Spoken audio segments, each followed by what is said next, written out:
저는 결혼 5년차가 되어가는 평범한 아줌마입니다. 제 시부모님은 모두 좋으신 분들이고 남편과 도련님도 좋은 사람인데 유독 시누이만 못났어요. 그런데 최근에 새로 들어온 동서 덕분에 그런 시누이 인생이 막장으로 치닫고 있어 그 일을 이야기하고 싶어 이렇게 글을 씁니다. 저와 남편은 딸이 생겨 결혼을 하게 된 케이스입니다. 남편이 30살이 되면서 결혼 이야기가 나왔었죠. 저와 남편은 3살 차이가 나는데 아무래도 각자 사회생활을 시작한 지 얼마 되지 않았기 때문에 돈을 더 모아 3년 뒤쯤 제가 30살이 되는 해에 하자는 이야기가 나왔었어요. 그렇게 한참 재미있게 연애를 하고 있었는데 어느 날 몸이 좋지 않던 제가 남편과 함께 간 병원에서 임신 사실을 알게 되었죠. 임신 소식을 듣고 병원에 나와서 남편과 이야기를 했고 어차피 결혼 생각도 있었으니 이왕 이렇게 된 거 결혼하자 라는 남편의 말에 동의를 했습니다. 저희는 그렇게 배가 불러오기 전에 얼른 결혼식을 올렸습니다. 그런 저희를 보고 시부모님은 아들이 잘못해서 다른 집 귀한 따님을 임신시켰으니 본인들의 죄가 크다며 가지고 계시던 땅을 조금 정리하셔서 저희의 신혼집을 마련해 주셨어요. 그것도 제 명의로 말이에요. 처음에는 안 받으려고 했지만 자식 잘못 키운 값이니 받아달라는 시부모님의 말에 감사하게 받았죠. 저희 부모님도 처음에는 그러실 필요 없다고 하셨지만 시부모님께서 집을 해주시니 결국 남편 차도 바꿔주시고 가구도 마련해 주셨습니다. 그렇게 번갯불에 콩보듯 결혼을 했었죠. 그리고 그 다음에 4월 딸이 태어났어요. 딸이 태어난 날에도 시어머니께서 우리 귀한 며느리 고생했다고 우르르 찾아가면 힘들 테니까 제가 어느 정도 회복이 되면 오신다고 남편 편으로 용돈만 보내셨습니다. 이렇게 좋은 시부모님을 뒀는데 뭐가 문제냐고 궁금해하시는 분들도 계시겠지만 앞에서도 말했다시피 이 이야기는 제 시누이와 관련된 이야기입니다. 시누이는 남편과 쌍둥이입니다. 시어머니 말로는 시누이가 2분 정도 일찍 태어나서 어릴 때부터 남편에게 누나라고 부르게 했다더군요. 게다가 저희 시댁이 여자가 귀한 집안이라 그런지 돌아가신 시할아버지와 시할머니께서 시누이를 5살 때까지 등에 업고 다니셔서 시누이는 5살 때까지 발에 흙 묻을 일이 없을 정도였다고 하더군요. 그래서 그런지 아니면 그냥 애초에 성격에 문제가 있었는지는 모르겠지만 집에서 혼내지도 않고 오냐 오냐 해서 그런지 본인이 하고 싶은 말이면 어떤 사람이랑 있든 어디든 상관없이 말을 뱉어야만 직성이 풀리는 사람이었죠. 그래서 그런지 저는 좋은 부모님과 좋은 동생들 사이에서 어쩜 이런 사람이 태어났을까 하는 의구심이 드는 사람이었죠. 이렇게 말하면 대부분의 사람들이 괜히 시누이라서 제가 질투를 해서 그러는 거 아니냐고 하실 수 있겠지만 제가 결혼을 준비하면서 가장 많이 걸린 사람이 바로 시누이였습니다. 와, 옳기는 좋겠다. 뱃속에 아기 하나 있다고 취집에 성공하고. 아, 나도 취집하고 싶다. 취집. 보통 이런 이야기는 자기 친구들과 하지 않나요? 물론 친구들과도 이런 이야기를 하는 건 아니지만 아무튼 이런 이야기를 양가 부모님께서 다 모이신 상견례 자리에서 하는 건 예의가 아니었죠. 그 말을 시누이가 뱉자마자 화기애애했던 분위기가 쌓여졌어요. 그런데 이런 분위기도 잃지 못한 시누이는 저를 보며 말을 덧붙였습니다. 옳게. 나는 명품 가방으로 예물해줘. 엄청 비싼 걸로. 그리고 제가 나 주는 내 용돈은 건들지 마. 알겠지? 그 말이 얼마나 황당하던지 사실 그때까지 시누이는 결혼도 못하고 취업도 못한 백수였습니다. 그나마 남편과 도련님이 일찍 취업에 성공해서 누나에게 용돈을 주고 있었다고 하더군요. 아무튼 시어머니께서 조용히 시누이를 밖으로 부르셨고 15분 정도 들어오시지 않으셨습니다. 그 사이 시아버지께서 분위기를 풀려고 엄청 노력하셨고요. 15분 뒤에 들어온 시누이는 울었는지 얼굴이 벌겋게 물들어 있었고 훌쩍훌쩍 소리까지 내더군요. 결국 끝까지 저에게는 사과도 하지 않았습니다. 시부모님과 남편만이 시누이가 아직 사회생활을 제대로 못 해봐서 말을 함부로 했다며 저와 저희 부모님께 사과하셨습니다. 상견례 후에 저희 부모님께서 남편을 불러 시누이가 마음에 걸리지만 그래도 뱃속에 아기가 있고 남편이 그동안 저를 얼마나 사랑해줬는지 아껴줬는지를 알고 있으니 이번만큼은 넘어가겠다고 이야기하셨습니다. 아무리 사회생활을 못 해봤다고 해도 정도가 있다고 생각하네. 그것도 그런 중요한 자리에서 그렇게 말하는 걸 보면 평소에는 얼마나 더 그랬을지 알 수 있고, 자네가 뱃속에 있는 쑥쑥이와 내 딸을 얼마나 사랑하는지 알고 있으니 이번에는 우리가 참겠네. 자네도 알겠지만 우리 딸이 어디서 그런 말 들을 사람은 아니라고 생각해. 우리 딸이 자네랑 같은 좋은 대학교 높은 성적으로 졸업했고 졸업 전에 취직해서 좋은 회사 다니면서 또래보다 돈도 많이 벌고 능력도 있는 애야. 물론 당장 회사를 그만둘 것도 아니고 아기를 낳더라도 우리 딸이 회사 다니고 싶다고 하면 우리가 쑥쑥이 봐줄 거니까 다시는 취집이니 그런 말 안 나오게 해주게. 네, 당연합니다. 누가 봐도 제 누나가 잘못했습니다. 워낙 집에서 귀하게 자라서 그런지 할 말 못할 말 구분을 못하더라고요. 말씀대로 다시는 이 사람이 어디 가서 그런 소리 안 듣게 제가 잘 단속하겠습니다. 정말 죄송합니다. 너무 서운해 말게. 아무래도 우리가 좀 더 딸을 품에 안고 살고 싶었는데 급하게 결혼시키게 되면서 마음도 심란한데 그런 이야기까지 들으니 더 심란해져서 그래. 자네도 아기가 태어나면 우리 마음 이해할 수 있을 걸세. 아닙니다. 아버님, 이해합니다. 저도 뱃속에 있는 쑥쑥이가 그런 말을 들었다면 당연히 서운하고 화가 났을 겁니다. 나중에 남편에게 듣기로는 신우이는 그날 집에 가서 시부모님께 더 혼이 났다고 하더군요. 아무리 생각이 없어도 그렇지 동생 잘못으로 남의 집 귀한 딸 급하게 결혼하게 하는 것도 죄송한데 거기에 신우이가 더 보탰다며 가지고 다니던 시아버지 카드도 뺏기고 외출도 금지당했다고 하더군요. 뭐 그때까지는 제가 신우이랑 살 것도 아니니까 상관없다고 생각했죠. 하지만 결혼 생활 내내 신우이는 이런저런 일을 만들어냈습니다.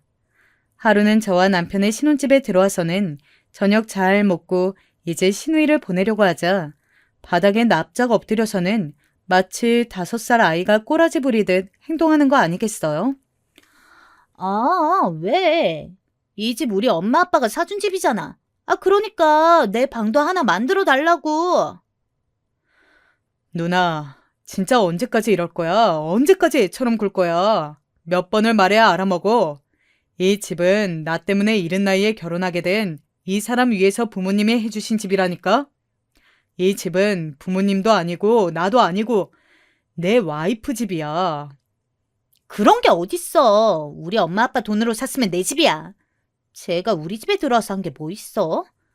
너 나중에 우리 엄마 아빠 재산 노리고 우리 집 들어왔지? 나쁜 년. 그리고는 방바닥에 누워 시끄럽게 소리를 지르는 신우이를 보다 저는 남편에게 알아서 처리하라고 말하며 안방으로 들어가 누웠습니다. 안정기였지만 조금만 무리를 하면 몸이 힘들어졌거든요.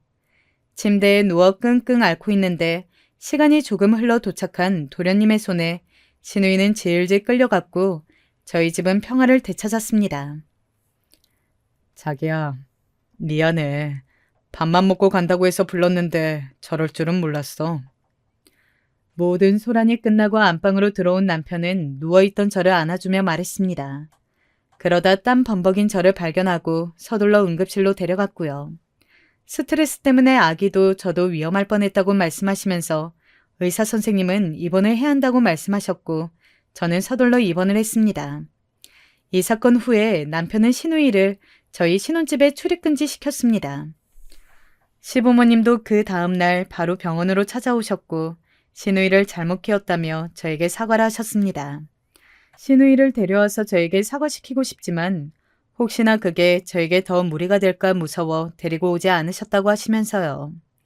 나중에 남편에게 전해 듣기로는 시부모님이 돌아가시면 자기한테도 이 집에 대한 지분이 있을 줄 알았는데 집 명의가 저라는 말에 방이라도 한 칸 차지하면 자신한테 유리할까봐 그런 행동을 했다고 해요. 그렇게 일주일 입원해 있던 저는 상태가 호전됐다는 말에 답답한 병원을 퇴원할 수 있었고 의사 선생님은 남편에게 신신당부를 하셨습니다. 절대 스트레스 받으시면 안 됩니다. 다행히 지금은 상태가 호전됐지만 언제든 위험해질 수 있어요. 사모님께서는 몸도 약하신 편이셔서 절대 안정이 필요합니다. 아셨죠? 의사의 절대 안정이라는 말과 시부모님, 남편의 권유로 저는 결국 회사도 그만두고 저와 아기의 안정에 힘쓰기로 했습니다. 저희 엄마도 저 챙겨주신다고 저희 집에 오셔서 밥이며 집안일이며 도와주셨어요. 시간이 지나고 제가 다시 안정에 찾아갈 때쯤 시누이가 다시 집에 들어오려고 했습니다.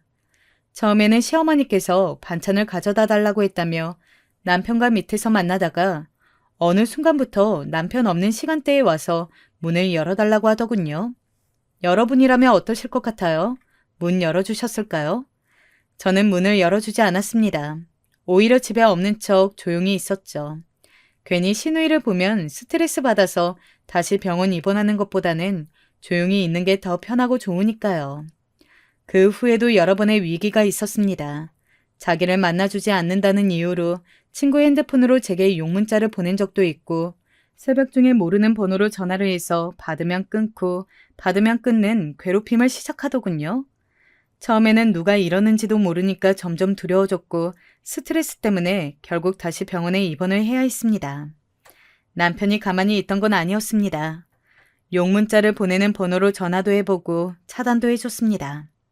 새벽에 오는 전화는 모두 남편이 받았지만 다 끊어버려서 누가 이런 짓을 하는지 알 수 없었죠. 결국은 남편이 경찰에 신고를 했고 곧이어 정체가 밝혀졌죠. 저는 진짜 아니에요. 제가 빌려달라고 해서 빌려준 것밖에 없어요. 내가 언제? 네가 그랬잖아. 나한테는 아무 피해도 없을 거라며. 결국 저와 남편은 시누이 친구와 합의를 했고 합의금을 조금 받고 끝을 냈습니다. 그리고 시누이는 그날 시부모님에게 끌려와 병실에 있던 저에게 무릎을 꿇게 되었습니다. 난 잘못 없어. 아빠가 올케한테 사과 안 하면 카드 안 준다고 해서 사과하려고 찾아갔는데 계속 없는 척하고 나 무시하잖아. 어쩜 사람이 저렇게 당당하게 헛소리를 할 수 있는 건지, 제가 왜 자기를 무시하는지 이유도 모르는 사람처럼 구는 시누이를 보면서 저는 가지고 있던 모든 정이 떨어졌습니다. 시부모님도 더 이상 하실 말씀이 없는지 허망한 표정으로 시누이를 바라보시고 남편만 얼굴이 벌겋게 변해서는 씩씩거리더군요. 당장이라도 시누이를 끌고 가서 한 대 쥐어받고 싶어하는 표정이었습니다. 저는 시누이처럼 소리를 지르는 게 아니라 차분한 목소리로 말했습니다. 그러면 이게 형님의 사과인 거죠? 자기 때문에 병원 입원한 사람한테 다른 사람 번호로 욕문자 보내고 새벽에 잠도 제대로 못 자게 하는 거 말이에요. 그건 다 올케 잘못이지.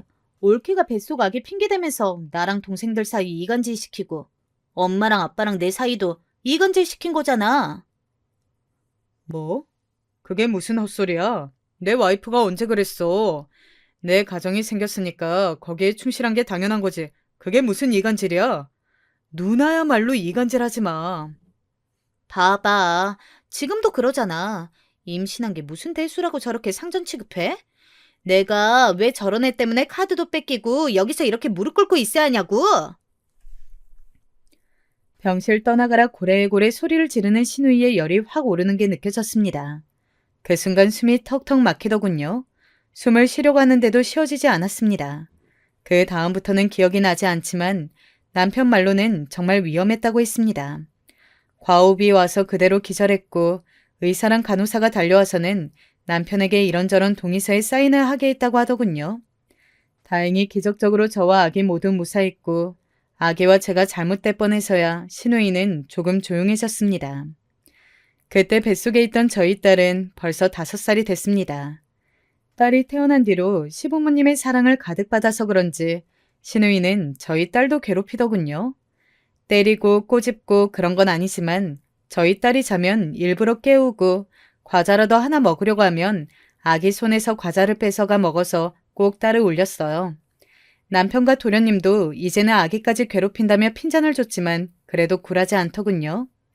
집에서도 이런 사람인데 밖에서도 오죽하겠어요.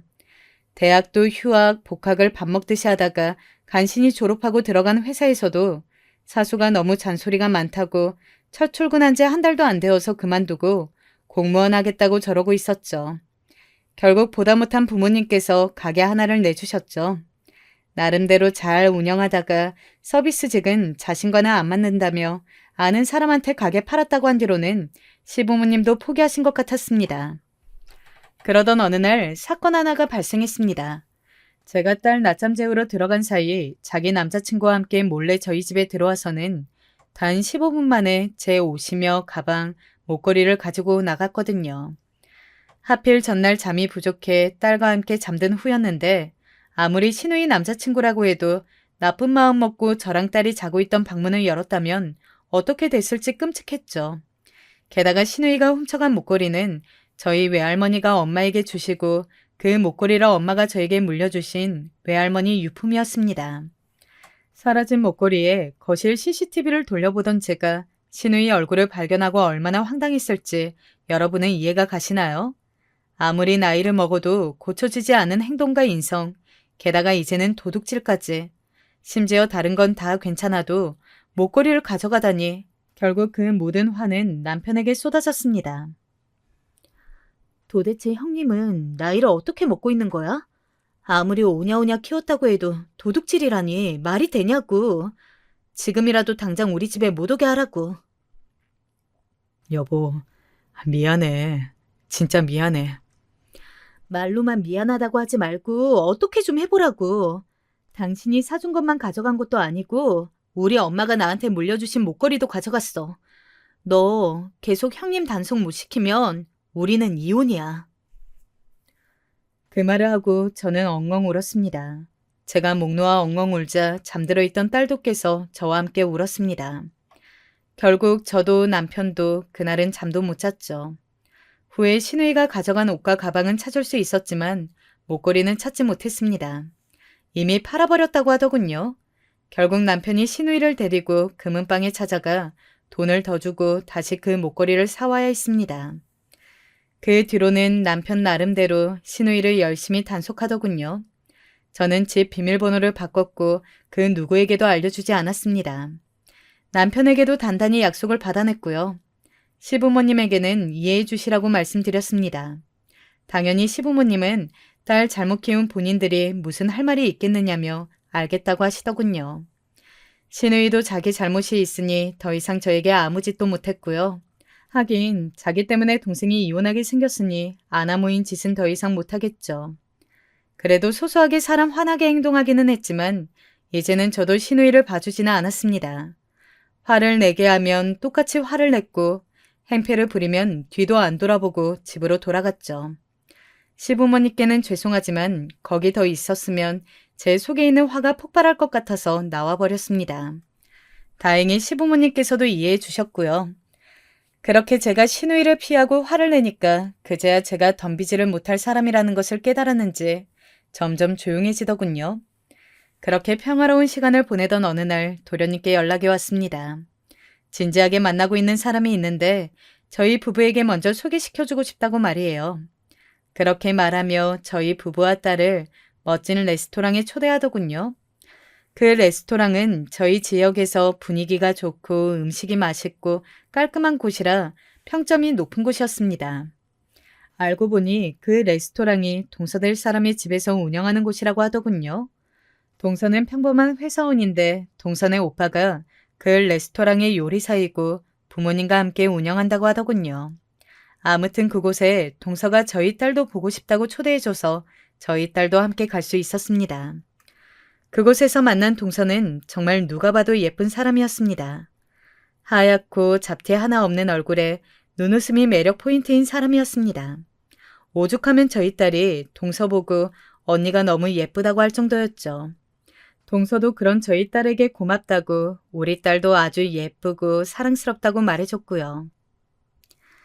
바쁘실 텐데 초대에 응해주셔서 감사해요. 좀 더 좋은 곳에서 식사 대접하고 싶었는데 저희 친오빠가 남자친구 형 부부 식사 대접 꼭 해주고 싶다고 하셔서 이곳으로 모셨어요. 다음에는 더 근사한 곳에서 같이 저녁 먹어요. 아니에요. 정말 멋지고 분위기 좋은걸요? 이렇게 멋진 곳에 초대해 주셔서 너무 고마워요. 식사를 하는 중간중간 얘기를 하면 할수록 동서가 아주 좋은 사람이라는 걸 알 수 있었습니다. 심지어 저희 딸까지 알뜰하게 챙겨주는 모습에 저희 부부는 두 사람이 결혼한다고 하면 시부모님이 반대해도 팍팍 밀어줄 거라고 이야기했죠. 정말이에요. 물론 시부모님께서 좋으신 분들이라 그럴 일은 없지만 만약 시부모님이 결혼 반대하시더라도 우리 부부가 팍팍 밀어줄게요. 진짜 도련님이랑 동서랑 너무 잘 어울려요. 정말요? 감사합니다. 그럼 앞으로 형님이라고 불러도 될까요? 형님. 애교를 부릴 듯 목소리를 높이는 동서에 그렇게 하라고 형님 소리가 너무 듣기 좋다고 이야기했죠. 그날 분위기는 정말 화기애애 그 자체였습니다. 하지만 후에 도련님께서 왜 저희를 먼저 동서와 만나게 했는지 집에 가는 길에 걸려온 도련님과 남편의 전화에 알 수 있었죠. 형, 집에 들어가는 길이야? 오늘 피곤할 텐데 와줘서 너무 고마웠어. 피곤은 무슨, 이런 자리에는 꼭 가야지. 오늘 너도 피곤할 텐데 얼른 들어가 쉬어라. 남편이 운전하느라 차에 내장된 블루투스로 전화를 받았고 저는 잠자는 딸을 챙기느라 그냥 조용히 남편과 도련님의 통화 소리를 듣기만 했습니다. 영희는 잘 데려다 줬지. 나도 집에 가는 길이야. 그나저나 형, 나 부탁 하나만 해도 될까? 부탁? 무슨 부탁? 왜? 너 돈 필요하냐? 남편이 도련님에게 되물으면서 힐급 사이드미러로 저를 쳐다봤습니다. 저는 남편 알아서 하라고 고개를 끄덕였고요. 사실 도련님께서 동서를 보여준다고 할 때부터 두 사람이 결혼을 준비하려는 건 알 수 있었습니다. 혹시나 도련님이 돈이 부족해서 빌려달라고 하면 아무 말 없이 달라고 이야기했고요. 사실 저희 부부가 결혼할 때 도련님은 갓 사회초년생이었는데 알뜰살뜰하게 모은 돈 1,000만 원을 저희 결혼하는 데 보태라고 줬거든요. 다행히 그 돈은 쓰지 않고 잘 간직하고 있었고 그 돈에 이자를 붙여서 다시 돌려줄 생각도 하고 있었고요. 돈은 무슨, 나도 돈 있어. 그게 누나 때문에. 누나가 형이나 나를 많이 의지하잖아. 형 결혼할 때도 힘들어했는데 나까지 결혼한다고 하면. 누나. 뜬금없이 튀어나온 형님을 가리키는 호칭에 놀라 쌀해가 튀어나올 뻔했습니다. 하지만 사실 잘 생각해보면 전혀 뜬금없지는 않다고 생각했습니다. 저와 남편이 결혼할 때도 시누이가 폭탄이었는데 그 모습을 가장 가까이 지켜본 도련님이 걱정을 하지 않으면 오히려 그게 이상하죠. 남편은 도련님의 말에 잠시 아무 말도 하지 않다가 한숨을 푹 내쉬며 말했습니다. 누나가 최근까지 너희 형수에게 잘못하는 거 봤잖냐? 누나는 그냥 우리가 너무 오냐오냐 해서 그런 거야. 이제는 자기도 그러면 안 된다는 걸 깨달아야지. 집에 영희 데려가면 또 한바탕 할 거 생각하니까 눈앞이 캄캄하다. 그래도 너무 걱정하지 마. 나 결혼할 때야 처음이었고 너무 갑작스러워서 누나가 마음의 준비가 안 되어서 그런 걸 수도 있잖아. 게다가 지금은 그때보다 나이도 더 먹었는데 설마 그렇게까지 하겠어? 그래도 혹시 모르니까 재수 씨랑 누나 만나는 날에 내가 미리 누나한테 이야기해 놓을게. 너무 걱정하지 마. 형만 믿을게. 조심히 들어가. 그래, 너도 조심히 들어가고. 전화가 끊기고 남편도 저도 한숨이 절로 나왔습니다. 남편도 말은 저렇게 했지만 참 답답하겠죠. 나이도 먹을 만큼 먹은 형님이 아직도 동생 부모님 타령을 해대며 제대로 된 일자리도 없이 백수로 살면서 시부모님이 주시는 용돈이나 까먹고 있으니까 말이에요. 공무원 시험 공부나 하고 있는 건지도 모르겠고 공부는커녕 친구들이랑 놀러 다니기 바쁘니까 말이에요. 아무래도 동서한테 사실대로 말하는 게 좋지 않겠어? 말로는 이미 재수 씨한테 했다고 하는데 만나는 거랑 말로 하는 거랑 다르잖아. 그래서 더 걱정스러운가 봐. 그래도 도련님은 끊고 맺음이 확실하니까 형님도 우리 때처럼 그러진 않겠지. 그리고 당신 말대로라면 사람이라면 발전을 했겠지. 괜히 신우이 생각을 하니 속에서 화가 올라오는 기분이었습니다. 말도 곱게 나가지 않았지만 남편은 아무 말도 하지 않았고요. 지금도 딸과 제가 잘못될 뻔했던 것과 엄마가 물려주셨던 목걸이 팔아먹은 짓을 떠올리면 상종도 하기 싫어요. 그래도 재수 씨 만나기 전에 경고는 해둬야지. 언제까지 우리가 곁에서 계속 챙겨줄 수 없는 노릇이니까. 저는 남편 알아서 하라고 고개를 끄덕여주고는 이 일은 잊어버리고 있었습니다. 그리고 나서 후에 남편에게 듣기로는 남편은 정말 동서와 시부모님, 시누이가 만나기 전에 경고를 했다고 해요. 나이도 먹을 만큼 먹었으니 설마 저희 부부에게 했던 것처럼 버르장머리 없이 굴지는 않겠지 하고요. 누누이 경고하지만 우리 와이프들한테는 다시는 그러면 안 돼. 알았어? 알았어. 아주 귀에 딱지가 않겠어. 그만해, 그만. 괜히 재수 씨 앞에서 그런 식으로 행동하지 말고 이번에도 우리 부부에게 했던 대로 하면 부모님도 지원 다 끊어버린다고 하셨으니까 절대 그러지 마. 알겠다고. 내가 5살 먹은 애도 아니고. 나도 그때 내가 잘못한 거 아니까 이제 그만해. 뭐 신우이가 이렇게 말했다고 해도 저는 믿지 않았어요. 근데 어떻게 된 일인지 정말 동서와 시부모님, 신우이가 만나는 자리에서도 투덜거리지 않고 얌전히 밥만 먹었다고 하더군요. 역시 사람이 나이를 먹으면 달라지는구나 하는 마음이 들었고 도련님과 동서는 어서 결혼을 하고 싶다며 냉큼 상견례 날짜까지 잡아왔습니다. 그런데 이때다 싶었는지 신우이는 당당하게 시부모님에게 상견례에 입고 갈 옷이 없다며 돈을 달라고 하더군요. 아니, 그럼 셋째 상견례 자리에서 내가 제일 추려하면 되겠어? 나도 백화점 가서 예쁜 옷 입고 갈래. 돈 줘, 돈. 누가 보면 아주 시부모님에게 돈 맡겨놓은 사채업자인 줄 알겠다니까요. 그래도 좋은 게 좋은 거라고 시부모님도 이왕 이렇게 된 거 좋은 옷 사입으라고 용돈을 주시더군요. 그 꼴이 보기도 싫고 또 여전히 5살 먹은 애처럼 구는 시누이가 꼴보기 싫었지만 저희 부부와 딸까지 초대해준 도련님과 동서의 마음을 생각해 결국 상견례에 참여하기로 했습니다. 상견례도 저번에 저희 부부를 만났던 동선의 레스토랑에서 하기로 했습니다. 시부모님 집에서는 거리가 좀 있어서 저희 부부가 시부모님을 모시고 가기로 했고 시누이는 친구들과 놀다가 택시를 타고 간다고 하더군요. 그러려니 하고 시부모님을 모시고 레스토랑에 갔는데 이게 무슨 황당한 일인지 친구랑 놀고 그쪽으로 바로 오겠다던 시누이가 레스토랑 앞에서 그 친구들과 자기들도 들어가겠다고 실랑이를 하는 게 아니겠어요? 아니, 여기서 우리 동생 상견례 하기로 했다니까요. 여기 이 친구들도 제 손님인데 같이 들어가겠다고요. 죄송하지만 말씀드린 것처럼 초대된 분들 외에 다른 사람은 입장할 수 없습니다. 아니, 그러니까 내가 우리 동생 상견례에 초대됐고 초대된 내가 내 친구들 초대했으니까 그럼 된 건데 도대체 왜 못 들어가게 하는 거예요? 저희 부부가 빨리 와서 다행이지 정말. 저걸 동서 부모님과 동서가 먼저 봤다면 정말 절망적이었을 겁니다. 얼마나 멍청하면 저런 계산을 할 수 있을까요?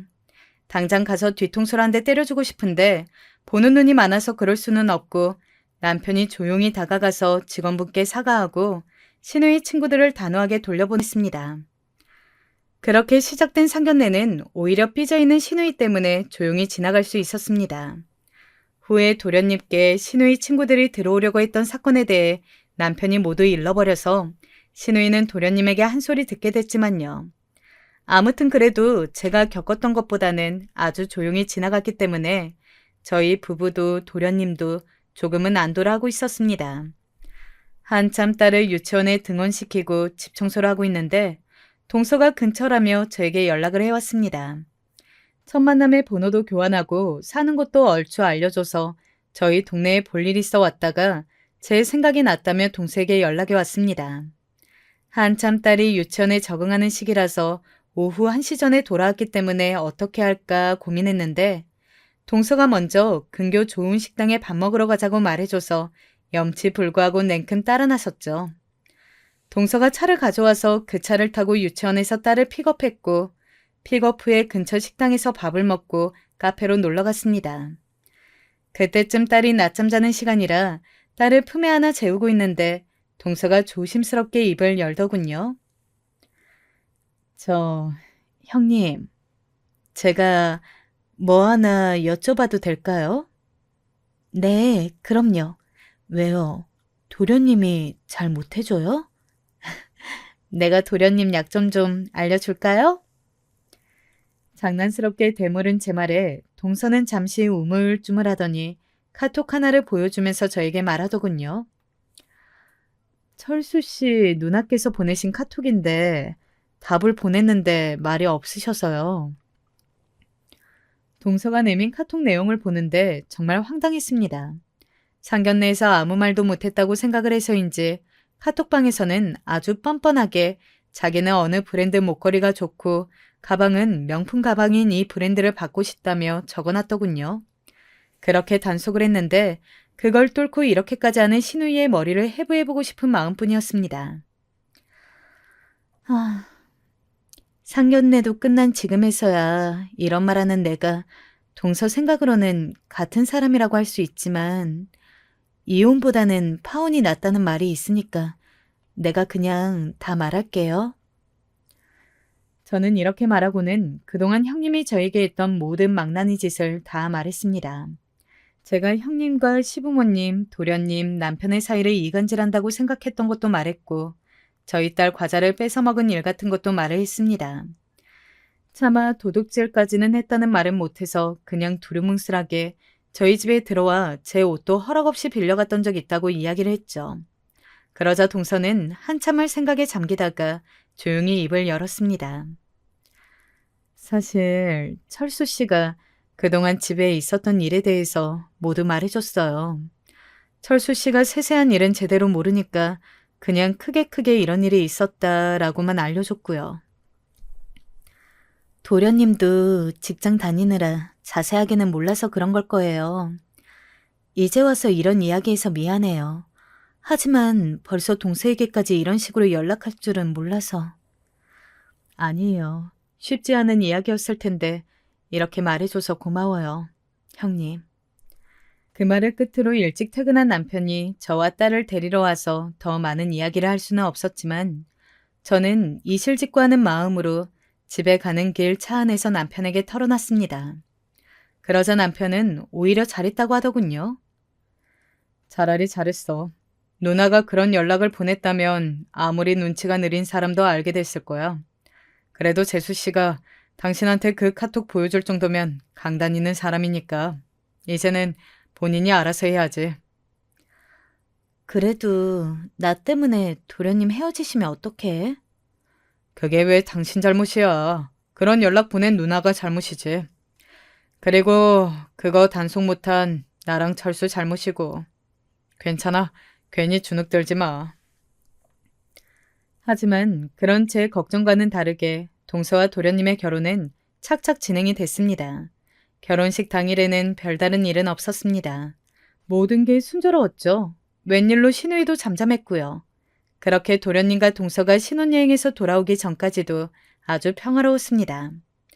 그 평화로움이 깨진 건 도련님 부부가 신혼여행을 다녀와서 시작되었습니다. 한국에 도착한 다음 날 동서는 시댁 식구들에게 줄 선물을 바리바리 싸들고 왔습니다. 음식부터 선물까지 한아름 안고 등장해서 시댁 분위기가 화기애애했습니다. 게다가 신우이가 요구했던 브랜드의 가방도 비싼 돈을 들여서 사왔고 그 덕분에 신우이 기분도 하늘을 찔렀죠. 하지만 일은 그 다음 날부터 시작됐습니다. 동서가 친정에도 가야 한다며 하룻밤 자고 떠났고 저희는 딸이 할아버지랑 할머니랑 노는 게 재미있다며 하루 더 있다 가자고 해서 하루 더 있기로 했습니다. 동서가 떠나자마자 신우이는 본색을 밝혔습니다. 바로 시어머니에게 뛰어가서는 동서가 사준 가방에 어울리는 옷이 없다며 옷을 사야 하니 돈을 달라고 조르기 시작했죠. 아, 엄마. 둘째 올케가 이렇게 예쁜 가방을 사다 줬는데 그거에 맞는 옷도 있어야지. 아, 돈 좀 줘봐. 돈 없으면 카드라도 줘. 아니, 넌 어떻게 된 애가. 아, 됐다. 너희 아버지랑 나. 이제는 너한테 땡전 한 푼도 줄 생각이 없으니까 당장 아르바이트라도 해. 결국 터질 게 터진 거죠. 아무리 예뻐하는 딸이어도 저렇게 행동하면 결국은 미워지는 게 사람 마음이잖아요.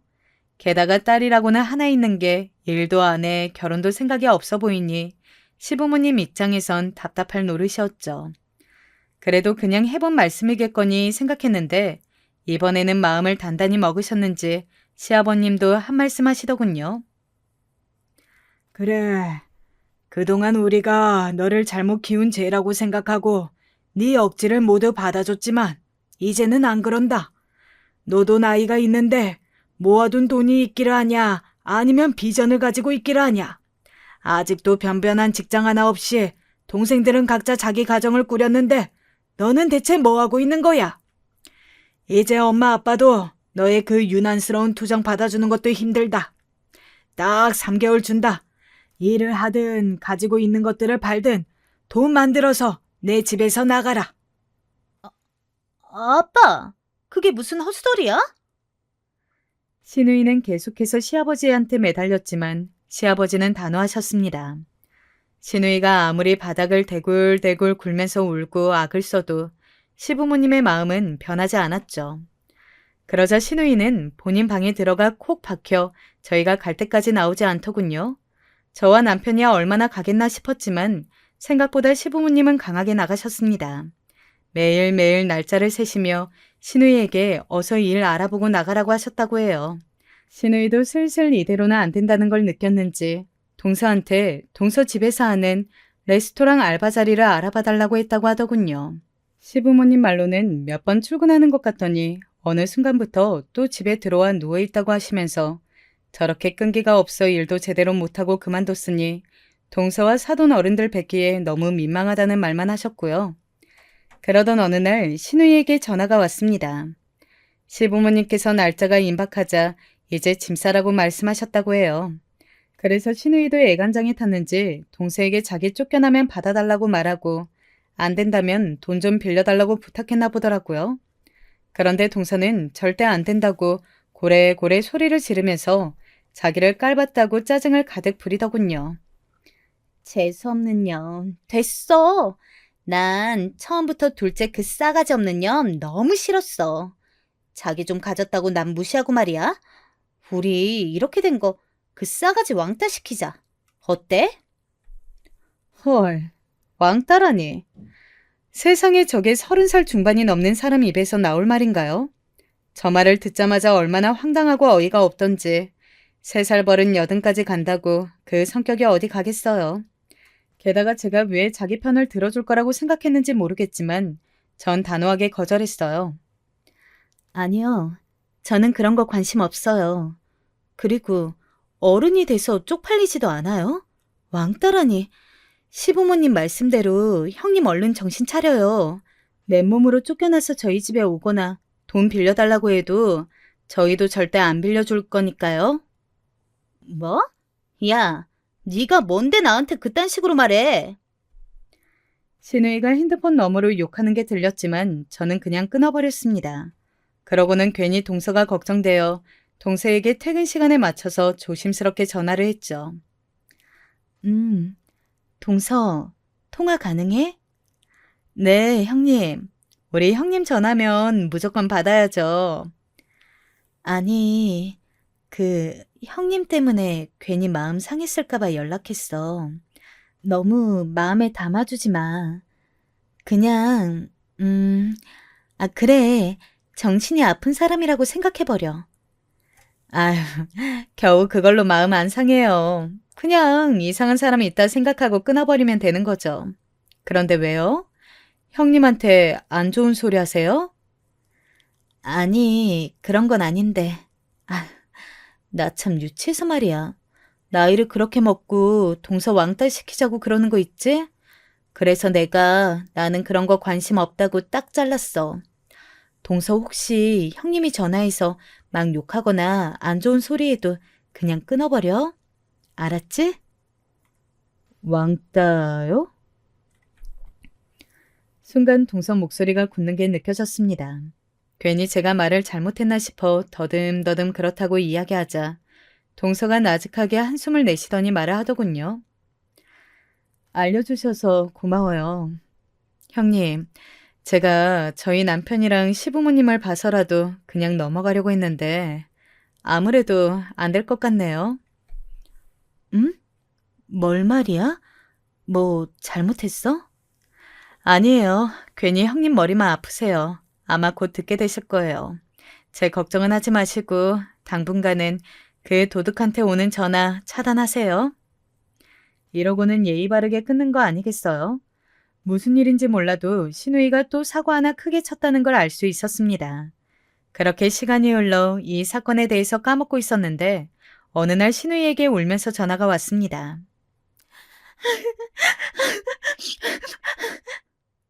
여보세요?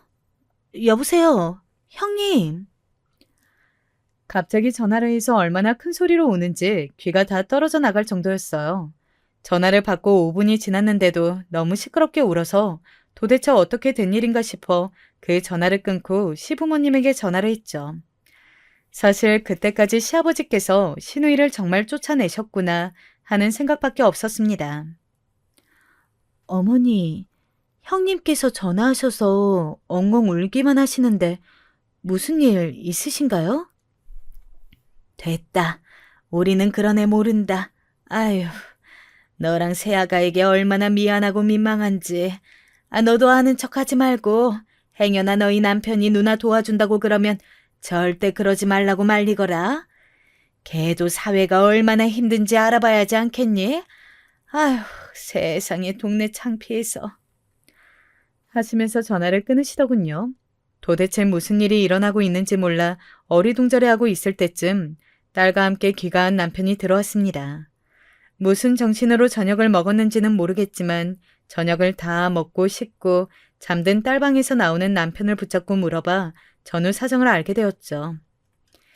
시부모님이 말씀하신 3개월이라는 시간이 점점 다가오자 신우이가 마음이 조급해졌나 보더라고요. 나이도 있으니 알바도 쉽게 구해지지 않고 이력서 넣은 곳에서는 아무런 연락이 없자 동서에게 전화를 했나 보더라고요. 동서는 레스토랑에서 알바로 써달라고 말이에요. 착한 동서는 마침 레스토랑 직원 하나가 퇴사를 해서 비어있는 자리에 신우이를 넣어줬고요. 그런데 신우이가 거기서도 맨날 일도 제대로 안 하고 기존에 있던 직원들이랑 싸우고 심지어는 설거지도 대충 해서 레스토랑으로 손님들이 컴플레인을 넣었다고 하더군요. 레스토랑도 이미지 장사인데 신우이 때문에 이미지에 타격을 먹은 거죠. 미꾸라지 한 마리가 물을 흐린다고 딱 그 꼴이었습니다. 그래도 동선의 오빠는 혹여나 동서가 중간에서 곤란해할까봐 말하지 않았다고 해요. 그래도 꾸역꾸역 출근해서 알바비도 받아가고 그랬는데 그 돈은 다 어디에 썼는지 없어졌고 돈이 떨어진 신우이는 못된 생각을 한 거죠. 바로 레스토랑 돈통을 털어가는 거. 생각을 하자마자 실행을 옮겼더군요. 레스토랑 장사가 끝나고 문이 닫힌 시간에 퇴근할 때 미리 열어놓은 주방 뒷문으로 잠입해서 돈통에서 돈을 모두 털어 도망쳤다고 해요. 물론 다음날 레스토랑을 오픈한 직원은 비어있는 돈통과 열려있는 뒷문으로 도둑이 들었다는 걸 확신하고 바로 경찰에 신고를 했고요. 하필 레스토랑 CCTV가 한 달에 한 번씩 자동으로 정리되는 날이라서 그날의 CCTV는 남아있지 않다고 하더군요. 아마 이것도 신우이가 계산해서 한 것 같아요. 완전 계획된 범죄였던 거죠. 하지만 신우이가 하나 생각을 잘못한 게 레스토랑이 운영을 안 하는 시간에는 주차장을 사용하도록 해놔서 그 시간에 주차된 차가 많았다는 거예요. 경찰은 그냥 주변 조사만 하고 돌아갔고 동선의 오빠는 돈 때문이 아니더라도 꼭 범인이 잡고 싶어서 그때 주차돼 있던 차주들을 찾아내 블랙박스 영상을 받았다고 해요. 블랙박스에서 받은 영상을 통해 범인을 바로 알 수 있었다고 하더군요. 근데 하필 그 범인이 신우이였던 거죠. 도둑의 정체를 먼저 한 사람은 동서의 오빠였는데 훔쳐간 돈이 많지는 않다고 해요. 요즘 사람들은 다 카드 결제라서 돈통에 약 70만 원 정도 있었다고 하더군요. 그래서 이 금액을 가지고 일주일 정도 고민을 하다가 경찰에 알리지 않고 동서에게 먼저 알렸다고 해요. 아무래도 신우이가 동서와 엮여 있으니 조심스러웠겠죠. 동서도 그걸 두고 엄청 고민을 했다고 해요. 일단 신우이는 자기가 사랑하는 남편의 누나이기도 했고 괜히 시부모님 속 시끄럽게 할 필요가 없다고 생각까지 하고서야 신우이에게 전화를 걸었다고 해요. 작은 올케. 나 지금 바빠서 이따가 전화 줄게. 형님. 하지만 신우이는 번번이 저런 식으로 올케의 전화를 피했다고 하더군요. 그러기를 일주일째 동서는 결국 자기 개인 사비로 도련님 몰래 도둑 맞은 금액을 돌려놓았다고 하더군요. 그 후로 신우이도 그냥 넘어가려고 했다고 해요. 연락을 피하던 신우이가 갑작스럽게 연락만 하지 않았다면 말이에요. 작은 올케. 우리 아빠가 나 진짜 쫓아낼 건가 봐. 나 돈도 없는데 어떡해? 작은 올케가 우리 아빠랑 엄마 좀 설득해봐. 응? 제발. 그것도 아니면 나 좀 재워줘. 그게 아니면 나 돈 좀 빌려줘. 전화를 받자마자 와다다다 쏟아내는 신우이에 동서가 머리끝까지 화가 났고 결국 질러버렸다고 하더군요. 그 나이 처먹고 아빠 엄마 타령 좀 그만해. 정신이 있으면 얼른 독립해야지. 아버님 말씀 틀린 거 하나 없어. 얼마나 염치가 없으면 우리 오빠 돈까지 훔쳐놓고 나한테 돈을 내놓으래? 나이를 어디로 먹은 거야? 나이 많은 게 벼슬이야? 당신 경찰에 신고하기 전에 얼른 우리 오빠 돈 안 내나? 그 말을 듣자마자 신우이는 전화를 끊었고 동서도 잘됐다 싶었다고 해요. 앞으로 본인한테는 적어도 이렇게 눈치 없는 짓은 안 하겠다 싶어서 도둑질한 것도 그냥 넘어가려고 했다고 하더군요. 그런데 거기서 제가 동서에게 전화를 한 거예요. 그것도 신우이가 동서를 왕따시키자고 했다는 말을 하면서요. 그거에 완전히 열이 오른 동서가 결국 본인의 오빠에게 경찰에 신고하라고 했고 동서네 오빠는 동서에게 전해 들은 신우이들의 만행에 화가 나 경찰에 신고를 했다고 하더군요. 피해자가 증거를 가져가는 것도 조금은 웃기지만 그래도 요즘 블랙박스 화질이 워낙 좋아서 경찰 쪽에서도 단박에 신상을 특정할 수 있었고 경찰이 시댁에 방문해 신우이를 조사해야 한다고 데리고 간 거죠.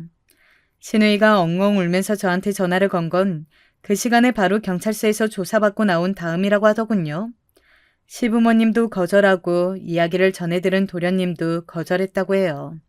제가 가장 늦게 소식을 받았으니 전화를 받은 거고요. 아마 저에게 동서를 설득해달라고 하려고 전화를 한 것 같은데 제가 끊어버렸으니 지금도 엉엉 울고 있을지 모르죠. 경찰 쪽에서는 동서와 동서 오빠에게 가족 되는 사이면 합의하는 게 좋겠다고 했지만 동서도 동서네 오빠도 절대 합의 의사가 없고 시부모님도 더 이상의 도움은 주지 않겠다고 딱 잘라 말해서 신우이는 이제부터 합의 없이 재판까지 가야 하는 상황이 됐죠. 돈을 물어줄 능력도 없고 시부모님 이야기를 전해들은 저희 부부는 절대 도와줄 생각이 없으니 꽃길만 같았던 신우이 인생에 커다란 굴곡이 좀 생기겠죠. 그러게 아무리 힘들어도 열심히 일을 해야지 어쩜 도둑질을 생각해냈을까요? 제가 한번 봐줬으니까 동서도 그럴 거라고 생각했을까요? 아무튼 이제 신우이의 인생은 누가 봐도 막장으로 치닫겠죠. 제 이야기는 여기까지예요. 저는 사실 신우이 인생이 저렇게까지 망가지는 거 나름 고소하고 시원한데 여러분은 어떻게 들으셨나요? 긴 글 읽어주셔서 감사합니다.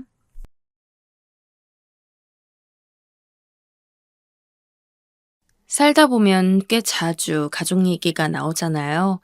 그 중에서도 부모님, 또 그 중에서는 어머니, 친구들과 있다가도 어머니 얘기를 참 많이 하는 것 같습니다. 어린 시절에 가장 많은 시간을 함께하는 존재가 보통 어머니이기 때문이겠죠. 그런데 저는 그런 얘기가 나오면 조개처럼 입을 꼭 다물곤 합니다. 제가 너무나 어렸던 시절에 돌아가셔서 제게는 어머니에 대한 기억이 하나도 없거든요. 어렸을 때는 잘 몰랐습니다. 저는 왜 아버지만 있는지, 어머니는 왜 돌아가셨는지. 아버지나 다른 어른들이 말씀해 주시지 않았으니까요. 그런 걸 이해하기엔 제가 너무 어리다고 생각하셨나 봐요. 사실 그렇게 궁금하지도 않았던 것 같습니다. 주변에 부모님 중에 한 분이 없다고 놀리는 짓궂은 애들이나 이상한 반응을 하는 어른들이 거의 없었거든요. 딱 한 번 있긴 했지만 그 애가 워낙 이상한 애였어서 금방 털어버렸습니다. 지금 생각하면 참 운이 좋았던 것 같다고 생각합니다. 옛날 그 시절에는 부모 중 한쪽만 있는 아이를 보면 불쌍하다든지 이상하다는 눈을 하는 게 보편적이고 정상적인 반응이었을 거고, 그런 반응을 겪고 나면 저 스스로 여러모로 위축돼서 힘들었을 것 같다는 생각이 들어요. 다행히 저는 그런 일 거의 없이 잘 자랐고, 아버지 역시 하나의 빈자리를 느낄 수 없을 만큼 제게 다정하고 자상하셨습니다. 그래서 어쩌면 참 당연한 사실을 막 성인이 들어선 무렵에나 알게 되었어요. 그날도 일을 갔다가 퇴근했는데 왠지 그날 들어 아버지가 제 눈치를 보시더라고요. 무슨 일 있으시냐, 아니면 무슨 할 말씀이 있으시냐 여쭸더니 한참 동안을 뜸들이시다가 우리 딸, 혹시 어머니에 대해 궁금하지 않니? 어머니요? 딱히 생각해 본 적 없는 것 같아요. 아버지가 워낙 틈 느낄 새도 없이 저를 잘 키워주셨잖아요. 그런데 갑자기 어머니는 왜요? 그게 말이다. 아버지께서는 초등학교에 들어가면 이야기해줘야지. 아니다, 너무 이른 것 같으니 고등학교에 들어가서 더 크면 이야기해줘야지 하면서 미루다 보니까 어느새 제가 성인이 되었다면서 제게 사과를 하시고 이야기하셨습니다. 너도 진작 네 어머니에 대해 알아야 할 자격이 있는데 당신이 용기가 안 나서 막으셨다고요. 저는 그날 어떻게 두 분이 만났는지부터 시작해서 두 분에 관한 이야기를 모두 다 들을 수 있었습니다. 두 분은 길을 걷다 처음 만나셨대요.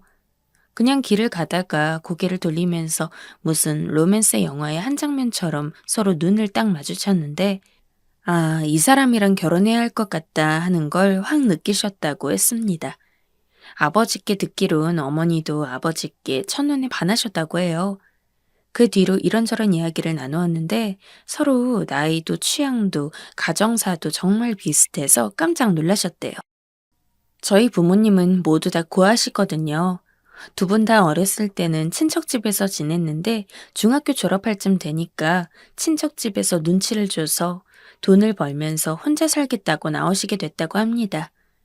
첫눈에 반한 것도 반한 건데 가정사가 워낙 비슷하다 보니 두 분은 빠르게 가까워지셨고 그렇게 석 달쯤 만났을까? 아버지가 먼저 어머니께 청혼하셨대요. 앞으로의 미래를 함께 만들어가고 싶다고. 어머니는 활짝 웃으면서 수락하셨고요. 그 길로 바로 혼인신고를 하셨다고 합니다.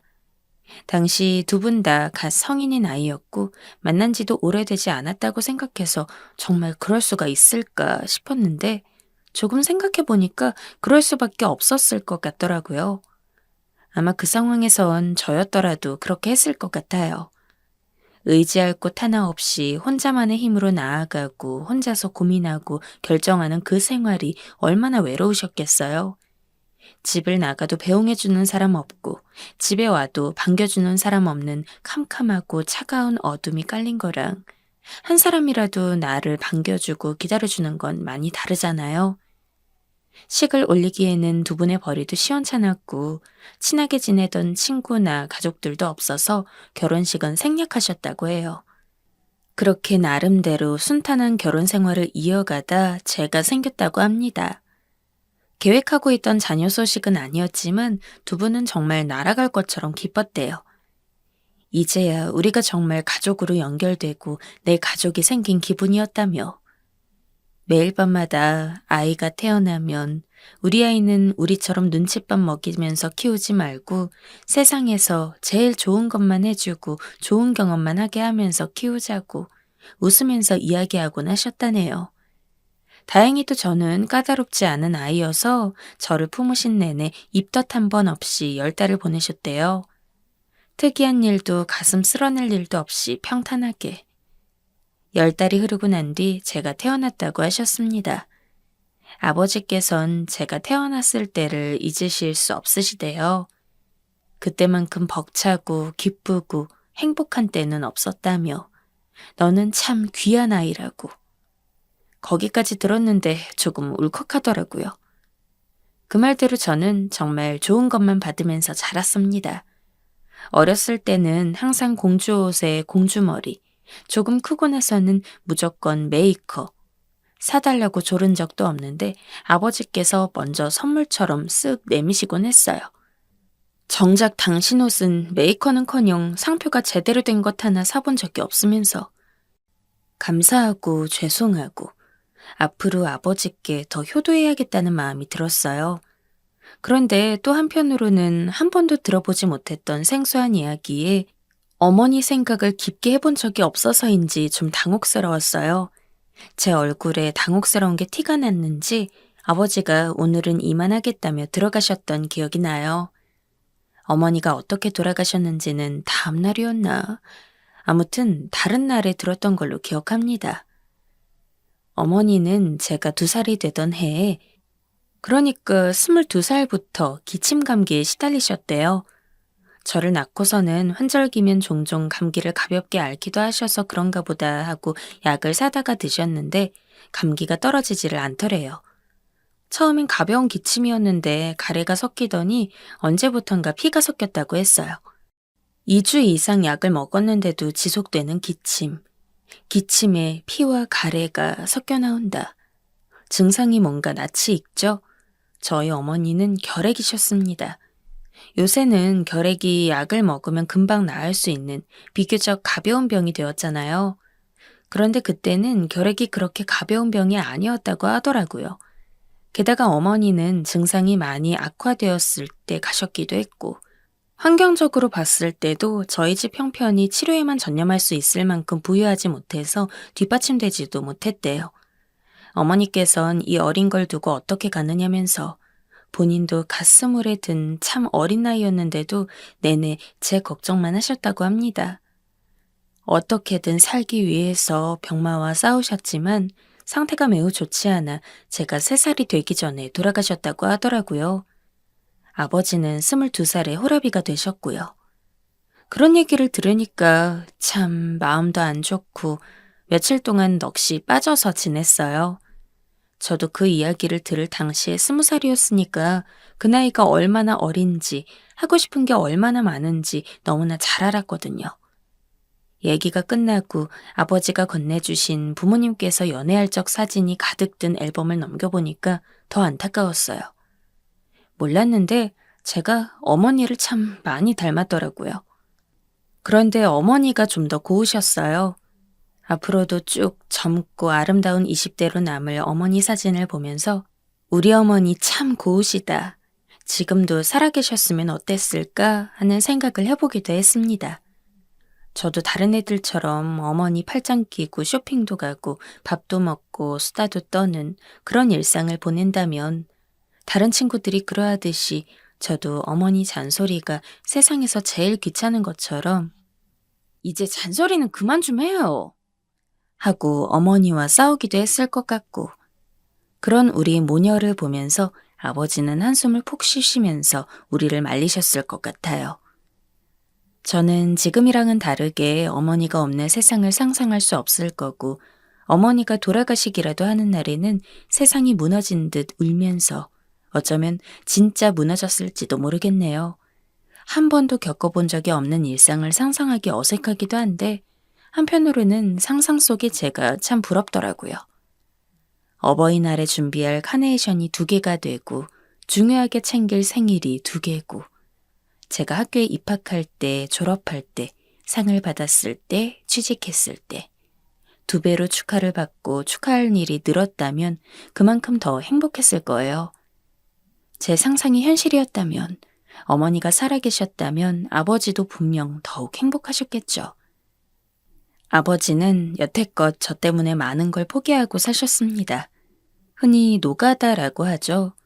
어딘가에 취직해서 일을 나가기엔 제 나이가 어렸고 따로 저를 봐줄 사람도 없었다 보니까 제가 어렸을 땐 옆집에 계신 할머니, 할아버지께 양해를 구하고 저를 잠시 맡기고 불규칙하게 인부 일을 하시다가 제가 좀 자라고 나서는 공장에서 쭉 일하셨어요. 일하시면서 허리를 다치시기도 하고 손등이 깊게 베여서 봉합수술을 하셨던 적도 있는데 하나뿐인 딸 앞이라고 아픈 티 한 번 내질 않으셨습니다. 그저 허허 웃으면서 괜찮다, 안 아프다. 그리고 휴일이 되어도 쉬지 못하셨죠. 주말이면 저를 데리고 유원지다 뭐다 놀러 다니셨거든요. 어렸을 땐 주말만 되면 아버지와 온종일 있는 데다 항상 재밌는 곳에 놀러 가니까 마냥 좋기만 했었는데 아버지는 참 많이 힘드셨을 거예요. 평일에는 정시에 칼같이 일어나서 일 나갔다 돌아오면 집안일하고 딸이 일과를 제잘거리는 것도 들어줘야 하고 잠 안 자고 잠투정을 부리면 토닥토닥 달래면서 재워줘야 하고 주말에는 평일보다 늦게 일어났다지만 집에서 쉬지도 못하고 온종일 딸이 좋아하는 곳을 골라서 이리저리 다니시고 아무리 옆집에 사시는 할머니와 할아버지께서 도와주셨다지만 다들 아시잖아요. 일하면서 아이 키우는 게 얼마나 힘든지. 저도 이 나이 먹고 결혼하고 육아를 해보니까 아버지가 얼마나 대단하셨는지 알겠더라고요. 사실 재혼하는 방법도 있잖아요. 제가 알기로는 아버지께 그런 기회들이 꽤 많이 있었던 걸로 알아요. 나중에 들었는데 저를 봐주시던 옆집 할머니께서도 재혼을 추천하셨대요. 애기 아빠 혼자 어떻게 애를 키우느냐며. 외모도 준수하시고 나이도 어리셨으니까. 아마 마음만 먹었다면 재혼하셔서 저만 보고 사는 삶이 아니라 다른 여성분과 새롭게 재혼해서 새로운 가정을 그릴 수도 있을 거예요. 그런데도 그렇게 재혼을 하지 않고 계셨던 건 어머니를 잊지 못하셔서도 있지만 제가 학대를 당하거나 상처받을까봐 그러셨던 게 큰 것 같아요. 갑자기 어머니가 생기고 나중에 어머니가 돌아가신 이야기를 하면 제가 많이 혼란스러워하고 상처를 받을까봐. 20몇 살 때였는지는 모르겠는데 제가 언젠가 아버지께 재혼 이야기를 꺼냈던 적이 있어요. 아버지는 재혼 생각 없으세요? 갑자기 재혼은 뭘. 일할 시간도 모자라. 지금 한창 바쁠 시기라 정신이 하나도 없네. 그래도요. 지금이 아니어도 좋은데. 아직 40대면 젊으시잖아요. 여자친구라도 한번 만들어 보세요. 저 때문이면 저 진짜 괜찮거든요. 진짜? 아이고 참. 딸, 내가 이 나이에 무슨 재혼이니? 그런 건 젊을 때나 하는 거지. 그건 그렇고 우리 딸 좋아하는 거 사왔으니까 식기 전에 어서 먹어. 너무 칼같이 거절하시길래 그냥 생각이 아예 없으신가 보다 하고 넘어갔어요. 권하는 일도 없었고요. 그리고 저도 나이가 들면서 자연스럽게 연애하고 결혼하게 되었습니다. 제가 결혼을 결심한 사람은 아버지께서 금지옥엽 귀하게 저를 키우신 만큼 저를 귀하게 대해주는 좋은 사람이에요. 결혼한 지 20년이 넘은 지금까지도 저를 공주대하듯 해주는 그런 사람. 그러니까 당시 남자친구이자 지금의 남편과 함께 아버지께 인사를 갔어요.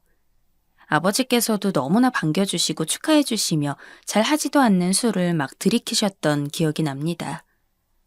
그리고 밤이 늦어 남편이 가고 그날 밤 저와 단둘이 이야기를 했었는데 그때 아버지께서 지으셨던 표정과 말이 잊히지 않아요. 이제 정말 우리 딸이 다 커서 내 품을 떠나는구나. 하시면서 웃으시는데 그 미소가 참 쓸쓸해 보이기도 하고 후련해 보이기도 하더라고요. 저도 저희 아이들이 결혼하게 되면 그런 미소를 짓게 될까 싶었네요. 아무튼 아버지는 당연히 결혼을 허락하셨고 시부모님께도 허락을 받아 저희는 곧 모두의 축복 속에서 결혼식을 올렸습니다. 아이를 낳고 말도 많고 탈도 많지만 행복한 결혼 생활이 쭉 이어졌던 것 같아요. 그런데 최근에 그 행복에 조금 균열이 인 것 같습니다. 시작은 여느 때처럼 아버지 댁에 갔을 때였어요. 평일에 잠깐 들른 거라 챙겨드릴 것들 드리고 가려는데 아버지께서 할 말이 있으신 듯이 저를 부르셨죠. 한참을 뜸을 들이시더니 재혼을 하고 싶다고 하시더라고요. 아버지께서는 자기 말을 번복하는 일이 좀처럼 없으셨고 또 칠순이 넘기신 나이여서 의아했어요. 그래도 남은 삶 동안 사랑하는 사람과 행복하게 사실 수 있으면 좋겠다 싶어서 축하를 해드렸어요. 아버지가 오랫동안 혼자 지내긴 했어도 어련히 좋은 분이실까 조금은 기대하기도 했네요. 아버지께서는 미룰 것도 없다며 다음 주쯤 소개를 해준다는데 남편과 시간을 맞춰서 약속을 잡았습니다. 꽤 근사한 식당도 저희가 예약을 했고요. 그런데 이런 상황이 펼쳐질 줄은 꿈에도 몰랐습니다. 너... 어머, 미연아, 오랜만이다. 잘 지냈어? 김현정, 네가 왜 여기 있어? 아버지가 재혼하고 싶다고 한 사람이 얘예요? 아버지가 재혼하고 싶다고 한 상대는 다름 아닌 제 동창 중 한 명이었던 겁니다. 아버지는 놀란 기색 하나 없이 덤덤한 얼굴이셨고 그 애는 여전히 웃는 낯으로 저를 보았습니다. 그 작태에 기가 차서 하고 헛웃음밖에 나오지 않더군요. 상대에 대해 미리 말을 하지 않았던 이유가 제가 반대를 할 것 같아서였겠죠. 말을 꺼내면 아예 이런 만남조차 갖지 않을 것 같아서. 남편은 진정하라는 듯이 저를 토닥이면서 상황을 살피고 있는 것 같았습니다. 이런 말도 안 되는 자리에 남편을 초대한 것이 나쁘끄러워서 혼났습니다. 할리우드 같은 데서나 있는 줄 알았던 일이 내 가족에게, 아니, 내 가족이 이런다니. 이거 정말 말도 안 되는 거 아버지도 아시죠? 김현정, 너도 이거 말 안 되는 거 알지? 뭐가 이상한데? 나이는 숫자에 불과하다는 말 몰라? 진심으로 하는 소리야? 아니, 네 말이 맞는다고 쳐도 누가 친구 아버지랑 재혼을 해. 미친 게 아니고서야. 내가 아버지 딸인 걸 알았으면 네가 멈췄어야지. 상도라는 것도 없니 너는? 그리고 옛날에 기억 안 나? 네가 나한테 어떻게 했는지? 동창이 아니었다면, 아니 동창이라도 제가 아니었다면 마지못해서 언젠가 어쩔 수 없이 받아들였을지도 몰라요. 그런데 저에는 김현정만은 받아들일 수가 없었습니다. 아까 앞에서 제 가정사에 대해 놀렸던 이상한 애가 있었다고 했잖아요. 그 애가 바로 김현정이었습니다. 학교에서 소문도 정말 안 좋고 공부도 안 하고 툭하면 수업에 빠지고 저랑 똑 닮은 애들이랑 무리를 이뤄서 애들 꼽주고 삥 뜯기나 좋아하던 애. 제가 잘 사는 줄 알고 앞에서 살랑대다가 아버지와만 사는 걸 알고는 복도에서만 만나면 제 무리와 함께 아닌 척 제게 꼽을 주곤 했습니다. 다른 반이기도 했고 워낙 제 주변에 좋은 친구들만 있었기 때문에 마음에 생채기처럼 난 상처가 금방 아물 수 있었는데 만약 김현정과 같은 반이었다면 좋은 친구들이 없었다면 제 학창시절 기억이 상처로 얼룩질 수도 있었을 것 같아요. 사람은 변하는 거라는 말도 있지만 저는 그렇게 생각하지 않습니다. 사람은 고쳤을 수 없다. 제가 믿는 말은 그거예요. 옛날 행실도 옛날 일은 없었다는 듯이 살살 웃으면서 뭐가 문제냐고 묻는 것도 여전히 그때의 김현정이었습니다. 이건 절대 순수한 의도일 리가 없다는 생각이 강하게 들더군요. 얘가 뭐가 아쉬워서 20살이나 차이가 나는 남자랑 재혼을 하겠어요. 50대의 나이, 절대 어리진 않지만 많지도 않은 나이인데 또래와 만나려면 얼마든지 만날 수 있을 거예요. 그런데도 굳이 저희 아버지와 만난다? 세기의 사랑처럼 없으면 죽고 못 사는 그런 느낌이 들지 않았습니다. 추측하자면 재산을 노리는 게 아닐까 싶었네요. 저희 아버지는 공장에 취직하신 후에 하루도 빠지는 일 없이 성실하게 공장 일을 다니셨어요. 공장 자체도 규모가 꽤 컸고 아버지께서도 꽤 높은 위치까지 올라가셨다가 은퇴하셨기에 퇴직금이나 그간 모아두셨던 돈이 꽤 되는 걸로 압니다. 집도 사셨고 제가 결혼할 때도 큰 돈을 턱 내어주시기도 했고요. 뭘 옛날 일 가지고 그래. 30년도 더 됐다 야. 그걸 아직도 담아두냐? 그땐 내가 철이 없어서 그랬어. 미안해. 됐지? 그러니까 이제 걸릴 것도 없는 거다. 미안해. 됐지? 걸릴 게 왜 없어? 참, 너도 변한 것 없는 쓰레기구나. 미친년한테 사람 말을 한 내가 잘못이지.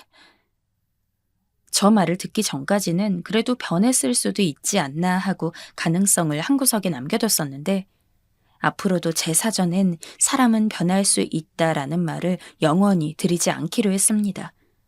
건성으로 귀찮다는 듯 대꾸하는 게 보이니까 갑자기 그때 일이 생각나면서 열이 확 올라서 뺨도 올려붙이고 쌍욕이란 쌍욕을 다 한 것 같아요.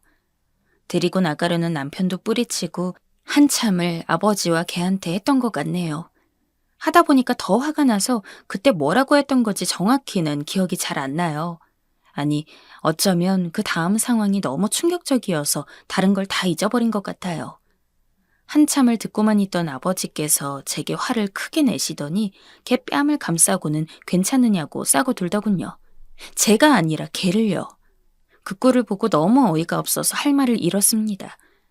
아버지가 나한테 이럴 수가 있나? 아버지께서도 제가 학창시절에 놀림을 받았던 적이 있다는 걸 알고 계세요. 그래서 제가 했던 말로 얼추 그 애가 애구나 하고 알았을 텐데, 그런데도 그때 제가 아버지께 가지고 있던 존경심에 큰 금이 갔고 이딴 소리를 할 거면 다신 나 부르지 말라고 못을 받고 왔습니다. 집으로 가는 길에 남편과 많은 얘기를 했던 것 같아요. 남편도 그 자리에서는 가만히 있었는데 제가 학창시절에 어떤 일이 있었는지 얘기해 주는 걸 듣고는 자기도 반대한다고 하더군요. 순수한 마음일 리가 없다면서. 그렇지만 혹시나 진심일 수도 있으니 친구들에게 물어보는 건 어떠냐고 해서 친구들에게 걔 행실이 어떤지 조금 물어봤어요. 알아둬서 나쁠 건 없잖아요. 그런데 혹시나 했더니 역시나라고 변한 게 없이 쓰레기처럼 살고 있더라고요. 친구가 걔랑 엮여서 좋은 꼴 본 사람 없다면서 무슨 일 있느냐고 하는데 참 이걸 어디 가서 말할 수도 없고 그냥 생각나서 물어봤다고 둘러댔네요. 남편한테도 그대로 전하니까 한숨을 폭 쉬더니 그래도 여보, 내일 장인어른께 말씀드려봐. 모르고 계실 수도 있잖아. 실체를 알게 되면 장인어른 마음도 변하실지도 모르잖아. 라고 하길래 그러겠다 했습니다. 다음 날 가기 싫은 마음을 꾹 누른 채로 아버지 댁에 갔습니다. 아버지께서 평소랑은 달리 아무 말도 안 하시길래 제가 먼저 말을 꺼냈습니다. 학창시절에 어떤 일이 있었는지, 걔가 어떤 애인지, 어떤 일을 하고 다녔는지 다 듣고 나서도 한참을 가만히 계시던 아버지가 생전 보이지 않으시던 눈물을 뚝뚝 흘리셨습니다. 정말 무슨 일이 있어도 우시는 법이 없던 아버지가 눈물을 흘리는 모습을 처음 봐서 많이 당황했어요. 미연아, 나 50년 동안 너 하나 보고 살았다. 네가 잘 되고 잘 먹고 잘 살면 그만이었어. 그런데 나도 이제 내 인생을 한번 살아보고 싶구나. 이제는 내 인생 한번 살게 해줘. 현정이가 잘했다는 건 아니다. 너와 내게 너무 큰 잘못을 저지른 거지. 하지만 나는 그걸 용서하려고 한단다. 사람은 변하는 거라고 하잖니. 현정이도 분명 후회하고 있을 거란다. 보기보다 마음이 여린 사람이야. 아버지, 정말... 이렇게까지 낱낱이 말씀을 드렸는데 꼼짝도 하지 않으시는 아버지를 보니 할 말이 없어져서 그 길로 나왔습니다. 콩깍지가 제대로 씌었다는 게 딱 느껴지더라고요. 제가 지금 무슨 말을 하든지 아버지는 이해해달라고 하실 거고 오히려 저를 설득하려고 하셨을 거예요. 얼마나 그 콩깍지가 깊으면 생전 흘리지도 않던 눈물을 그렇게 슬프게 흘리시겠어요. 제가 알던 우리 아버지는 걔를 만나고 난 다음부터는 없구나 싶어서 너무 서글프더라고요.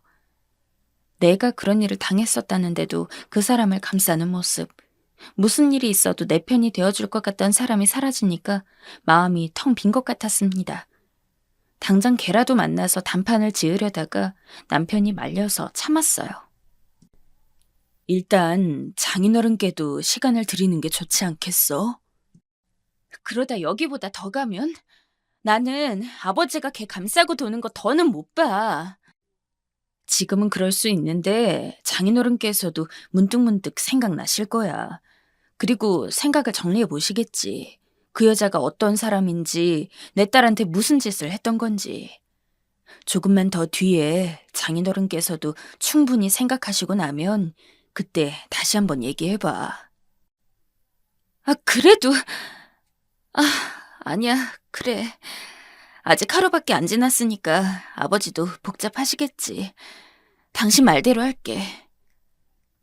지금 그 일이 있고 난 뒤 일주일 정도 지난 것 같네요. 아버지께서는 아직 연락이 없으십니다. 내일쯤 댁에 들를 생각인데 제발 콩깍지를 조금 벗겨내신 후였으면 좋겠어요. 만약 아버지가 재혼을 강행하시면 어떡하죠? 여러분들은 사람이 변한다고 생각하시나요? 만약 진짜 사람이 개과천선해서 아버지만 행복할 수 있다면 동창이든 아니 30살 나이 차이가 난다고 해도 상관이 없습니다. 하지만 이건 아니지 않나요? 아버지를 어떻게 설득해야 할까요? 정말 답답합니다. 긴 이야기 읽어주셔서 감사합니다.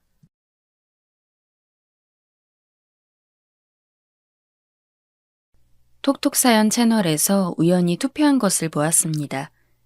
착하게 살면 득이 된다. 착하게 살면 손해본다 라는 투표였는데 손해본다는 쪽이 월등히 높더군요.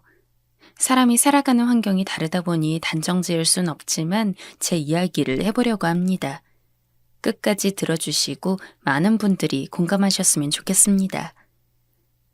착하게 살면 언젠가 복이 온다는 마음으로 살았습니다. 저도 가난했지만 저보다 더 가난한 사람들을 위해서 꾸준히 소액이나마 기부를 했고 어쩌다 길을 가는데 구걸을 하는 사람이 있으면 지갑에 남아있는 잔돈이라도 탈탈 털어서 주곤 했습니다. 어줍잖은 동정이 아닙니다.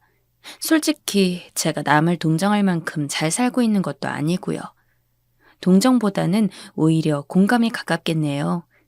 저 역시 성인이 돼서야 조금은 형편이 나아졌지만 어렸을 적만 해도 곰팡이 피고 벌레가 바글바글한 집에서 세 식구가 옹기종기 살아야 할 만큼 못 살았거든요. 그 당시 저를 도와줬던 것은 근처 슈퍼 아주머니였습니다. 아주 가끔 부모님 심부름으로 슈퍼에 가면 사탕이라도 먹고 싶어 침을 흘렸지만 가진 돈으로는 딱 부모님이 부탁한 것밖에 사지 못하기에 늘 아쉽게 돌아서곤 했는데 그런 저를 보고 아주머니는 마침 이 사탕은 팔지 못하는 건데 얘, 너 하나 먹을래? 라며 제게 주전부리를 쥐어주거나 하셨습니다. 그냥 별다른 말 없이 주셨어도 괜찮을 텐데 아주머니는 혹여나 제가 부끄러워하고 기분 상해할까봐 간식을 주실 때는 늘 유통기한이 얼마 남지 않아서 혹은 가게에서 잘 안 팔려서 등등 여러 가지 이유와 핑계를 댔습니다. 저는 마치 부모님처럼 저를 따스하게 챙겨주는 슈퍼 아주머니가 너무 좋았어요. 단순히 간식을 주시는 것뿐만 아니라 아주머니는 제가 가게에 들를 때면 오늘은 뭐 했니? 라며 안부를 묻기도 하고 가끔 제가 우울한 기색이라도 보이면 잠시 가게 문을 닫아두고 저와 함께 산책을 가자 하시곤 했습니다. 언젠가 나도 슈퍼 아주머니한테 맛있는 걸 드려야지.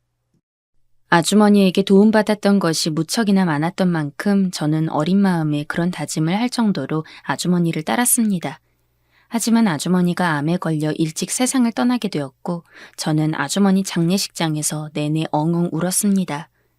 아주머니는 자신이 암에 걸렸다는 사실을 알고 있으셨던 모양이에요. 그런데도 티 하나 내지 않고 저를 돌봐주시고 또 좋아해 주셨죠. 당시 아주머니가 제게 남겼던 편지도 여전히 가지고 있습니다. 몇십 년이 지났지만 그 편지는 제 보물이에요. 착한 미정아, 아줌마는 조금 일찍 하늘나라에 갈 것 같다. 우리 미정이 맛있는 거 챙겨주고 그래야 하는데 아줌마가 없어서 어쩌지? 언제든지 맛있는 게 먹고 싶으면 가게로 찾아오거라. 나는 없어도 내 아들이 가게를 맡을 테니 이전처럼 맛있는 걸 먹을 수 있을 거야. 예쁜 미정아, 내 친자식은 아니었지만 그래도 너를 무척 사랑했단다. 앞으로 착하게 자라거라. 제가 작은 부분이라도 남들을 도우려고 애쓰는 것도 모두 다 주인 아주머니 덕분입니다. 착하게 살면 손해본다고 하지만 그래도 저는 정말로 진실된 마음으로 누군가를 돕기 위해 산다면 분명히 언젠가는 이에 대한 보답이 올 거라고 생각했어요. 그래서 작게 기부도 하고 봉사도 다녔는데 그러다가 만난 사람이 제 남편이었습니다. 제 남편은 정말 법 없이도 살 사람이에요. 살면서 길거리에 쓰레기 한 번 버려본 적이 없었고 누군가가 시비를 걸어도 한 번도 맞서 싸우거나 하는 적도 없었고 연애 당시 저는 장난 삼아서 남편을 보살님이라고 부를 정도였어요. 남편 역시 집안 형편이 좋진 않았지만 남편 자체가 따스한 마음씨를 가지고 있었으며 너무도 좋은 사람이었기에 저는 남편과 함께 살고 싶다고 생각했어요. 남편이라면 다른 사람을 돕고자 하는 제 마음을 이해해 줄 수 있을 것 같았고 더 나아가서 그런 일들을 저와 함께 해줄 수 있을 거라 생각했거든요. 결혼을 하는 데 있어서 집안의 반대가 조금 있긴 했습니다. 저희 집은 저희 집대로 그렇게 성격만 좋은 사람 만나면 뭐하냐? 성격이 좋아도 돈을 못 벌면 소용이 없는 거야. 우리 형편에 엄청나게 잘 사는 사람을 만나지 못하더라도 최소한 그래도 번듯한 직장 가진 사람은 만나야지. 라고 이야기하는 상황이었고 남편 역시 비슷했습니다. 물론 사는 데 있어선 돈이 중요하죠. 저 역시 돈 많으면 좋습니다. 하지만 그래도 돈보다 더 나은 가치가 분명히 존재하고 저는 그 가치가 바로 인간의 선함이라고 생각했어요. 돈이 많아도 결국 일을 쓰는 사람의 마음이 나쁘다면 돈은 제값을 다 할 수 없고 반대로 아주 적은 돈일지라도 일을 쓰는 사람의 마음이 선하다면 그 돈은 원래 가치보다 더 큰 효용을 발휘할 수 있는 거거든요. 저는 어렸을 적 주인 아주머니 덕분에 이러한 믿음을 가지고 있었습니다. 사실 군것질거리가 돈으로 환산하면 별거 아니잖아요. 하지만 그 별거 아닌 값어치의 간식거리들이 제게는 어린 시절을 무척이나 따스하게 만들어주는 추억으로 자리하고 있습니다. 어머니랑 아버지가 하는 말씀 다 이해합니다. 하지만 저는 그래도 남편이 아닌 다른 사람을 만나고 싶진 않아요. 제가 지금껏 봐온 모든 사람들을 통틀어서 저희 남편만큼 착한 사람이 없어요. 물론 당장 돈을 많이 버는 건 아니지만 그래도 전 남편과 함께 있어야만 행복할 수 있을 것 같아요. 자식 이기는 부모 없다고 제가 열심히 결혼을 하고 싶다고 그러자 저희 부모님도 결국에는 저희의 결혼을 허락해 주었습니다. 남편 역시 본인 나름대로 시부모님을 설득하였고 결국 저희는 양가 반대가 있었지만 이를 이겨내고 무사히 결혼식까지 치렀습니다. 서로 형편이 여의치 않았기에 결혼식이 거창하지도 않았고 그렇다고 해서 신혼여행을 좋은 데로 다녀온 것도 아니지만 이제 부부로서 서로 함께 할 수 있다는 사실만으로도 충분했어요. 결혼하고 저희는 양로원, 고아원 등으로 봉사를 다녔습니다. 원래 각자 가던 봉사 장소에 부부가 같이 동반해서 가기도 했죠. 봉사를 다니신 분들은 알겠지만 사실 자주 가지 않더라도 한 번 갔을 때 정말 여러 가지 일을 해야 되거든요. 원래 그런 곳들은 다 일손이 부족하니까요. 그래서 전날 아무리 푹 쉬고 가도 봉사만 하고 오면 온몸이 녹초가 돼서는 걸을 힘조차 없는데 힘들더라도 남편이 옆에 있으니 평소보다 더 기운이 나는 듯한 느낌이었습니다. 나와 완전히 같은 마음으로 같은 길을 보면서 함께 걸을 수 있는 동반자가 있다는 것은 제가 예상했던 것보다 훨씬 더 큰 힘이 됐어요.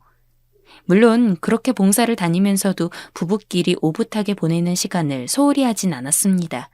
그래서 결혼 약 1년 만에 저는 외동아들을 하나 낳았죠. 지민아, 엄마는 네가 돈을 많이 버는 사람이 되기보다는 남들을 도울 줄 아는 마음씨를 지녀서 훌륭한 사람이 되길 바라. 돈을 많이 버는 것도 물론 좋지만 사실 부자가 되는 것보다 더 어려운 것이 착한 사람이 되는 거야. 엄마는 네가 나중에 커서 너보다 힘든 사람들을 도울 수 있는 그런 멋진 어른이 되기를 바라. 저희 아들은 참 얌전했습니다.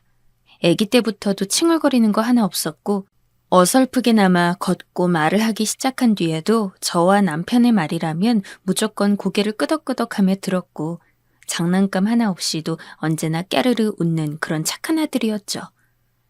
어쩌다 동네에 아들을 데리고 나가면 제 손을 꼭 잡고 한눈 한 번 안 팔고 걷고, 주민들을 만났을 때 배꼽 인사를 하는 통에 당시 친하게 지내던 아주머니들은 아유, 아들이 너무 얌전하고 착하네 라며 칭찬 일색이었습니다.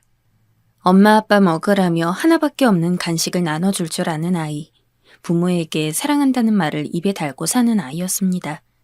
조촐해 보일 수도 있는 새 식구지만 저희 가족은 그 누구보다 단란하게 서로를 아끼고 사랑하며 지냈어요. 하지만 그런 저희에게도 좋지 않은 일은 찾아왔습니다. 살면서 제일 많이 신을 원망하던 때였죠. 언젠가 어린이집 학교길 횡단보도 하나를 앞에 두고 아들과 마주보고 있었습니다. 너무나 언제나와 같은 일상이었고, 그랬기에 저는 설마 제 눈앞에서 아들이 차에 치이는 광경을 보게 될 거라 상상조차 하지 못했어요. 횡단보도에 초록불이 켜지기 전에 빨리 지나가려던 차량이 속도를 높였고, 저에게 빨리 오기 위해 초록불이 되자마자 황급히 달려오던 아들은 미처 브레이크를 밟지 못한 차에 부딪혀 날아갔습니다. 쓰러진 아이를 붙잡고 눈물 콧물을 쏟으며 누가 119 좀 불러주세요. 우리 아들 좀 살려주세요. 하고 울부짖었습니다. 천사 같은 내 아들. 끝끝내 다시 눈을 뜨지 못하고 숨을 거둔 아들을 보며 저는 한동안 넋이 나가서 아무것도 하지 못했습니다. 남편 역시 마찬가지였어요. 우리 아들, 불쌍한 우리 아들. 차라리 나를 데려가지. 대기업은 아니더라도 번듯한 직장에 다니고 있던 저희는 결국 일을 그만두고 하루 종일 집에 틀어박혀 아들 사진을 보며 울었습니다. 부모가 원망스러운지 꿈에도 한번 나타나주지 않는 아들을 생각하며 제발 오늘 밤에는 그 예쁜 얼굴을 한번 비춰주기를 수십 번 기도하며 새벽이 돼서야 간신히 잠에 드는 나날을 반복했습니다. 이대로 살면 안 된다는 걸 알았는데 도저히 마음을 가눌 수가 없었어요. 사랑하는 남편이 여전히 옆에 있었지만 남편 하나만으로 아들을 잃은 슬픔을 채울 수 없었죠. 아마 남편 역시 그랬을 겁니다. 사실상 거의 10년간을 노숙자처럼 지냈던 것 같아요. 집은 아무도 청소를 안 해서 쓰레기장이 되어갔고 그나마도 다니던 직장을 다 그만두었기에 모아둔 돈을 까먹으면서 의식주를 해결했습니다. 이 모습을 보면 하늘에서 아들이 슬퍼할 거라는 생각도 했는데 왜 그래도 다시 일어서기가 힘들던지.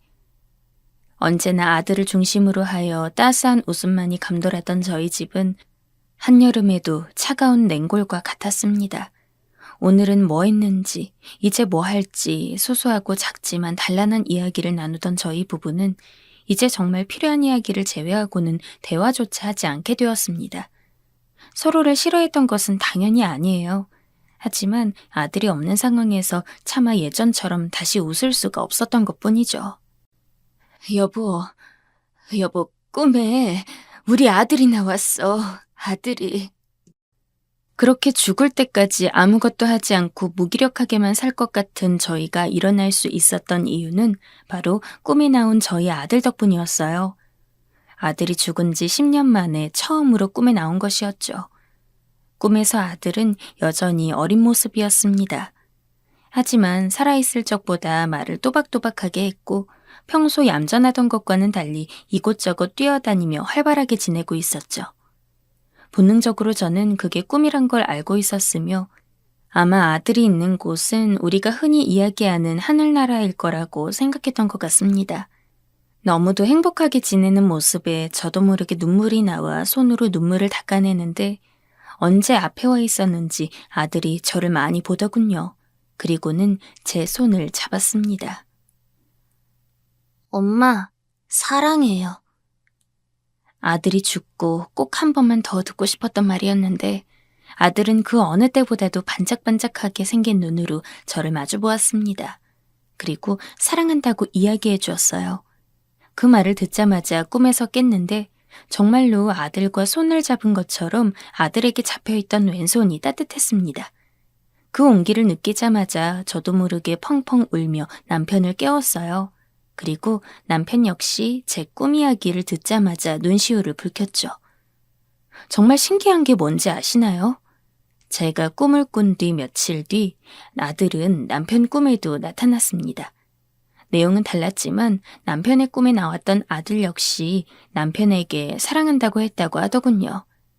저희 부부는 아들의 꿈이 다시 한번 이 세상을 힘내서 살아가라는 그런 신호라고 생각했습니다.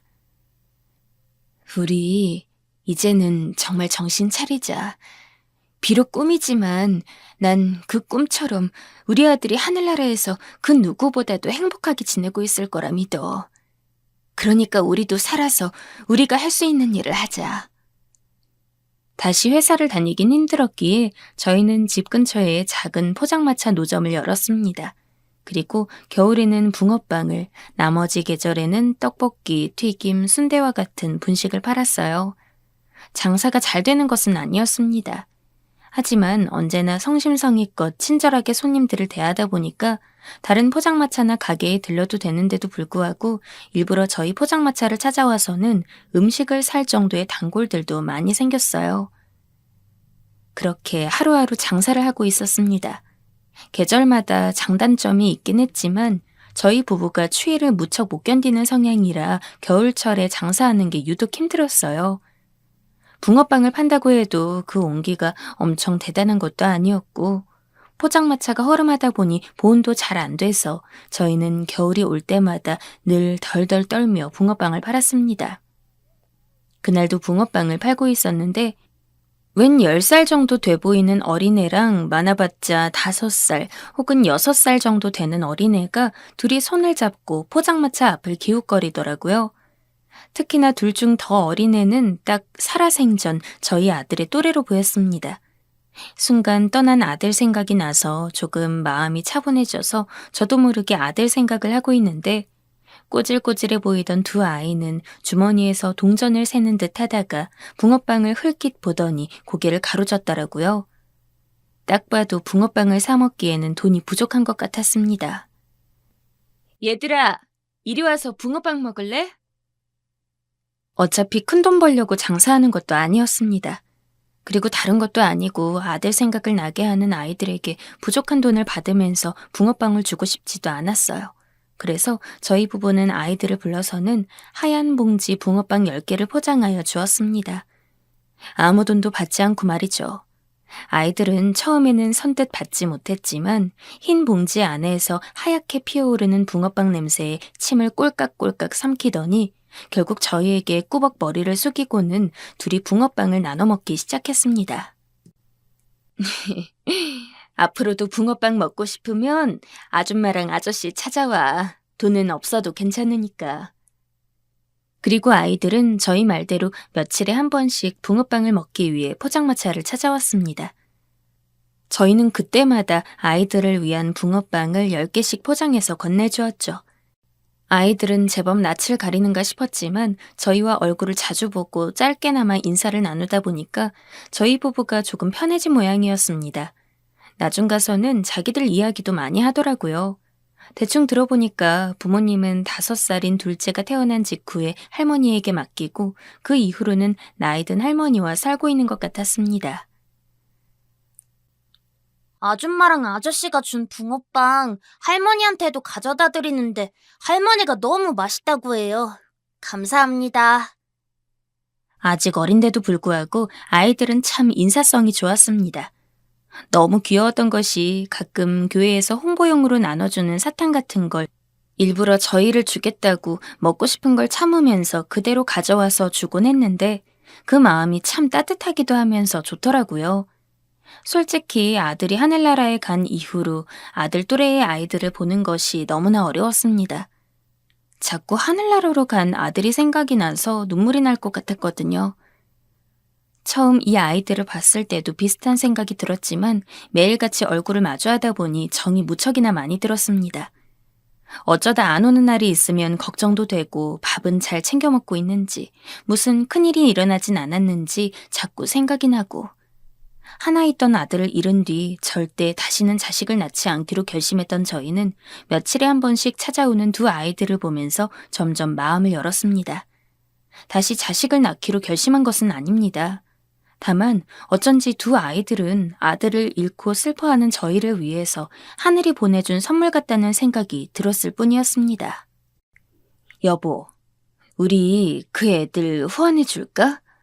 보아하니 집안 형편이 좋지 않아서 나중에 학교도 제대로 다니기 힘들 것 같은데. 애들 자주 보다 보니까 정이 많이 들었나 봐. 우리 아들 생각도 나고. 비록 우리 아들은 하늘나라에 있어서 아무것도 못 해주지만 저 애들이라도 나중에 훌륭한 사람 될 수 있도록 도와주고 싶어. 결국 저희 부부는 두 아이를 후원해주기로 했습니다. 성인이 될 때까지 붕어빵 그리고 분식을 팔아서 애들 학용품도 사주고 책가방도 사주고 옷이랑 음식도 사줬어요. 그리고 아이들을 키우고 있다던 할머니 역시 돌봐드렸습니다. 처음 후원을 결심하고 할머니 집에 찾아갔을 때 예상은 하고 있었지만 그런 저희의 예상을 더 웃돌 정도로 집은 너무나도 허름하고 거의 쓰러지기 직전의 모습이었어요. 어찌나 가슴이 아프던지. 할머니는 나이가 들어 거동이 불편한 상황에서도 아이들을 키우기 위해서 최선을 다하신 분이었습니다.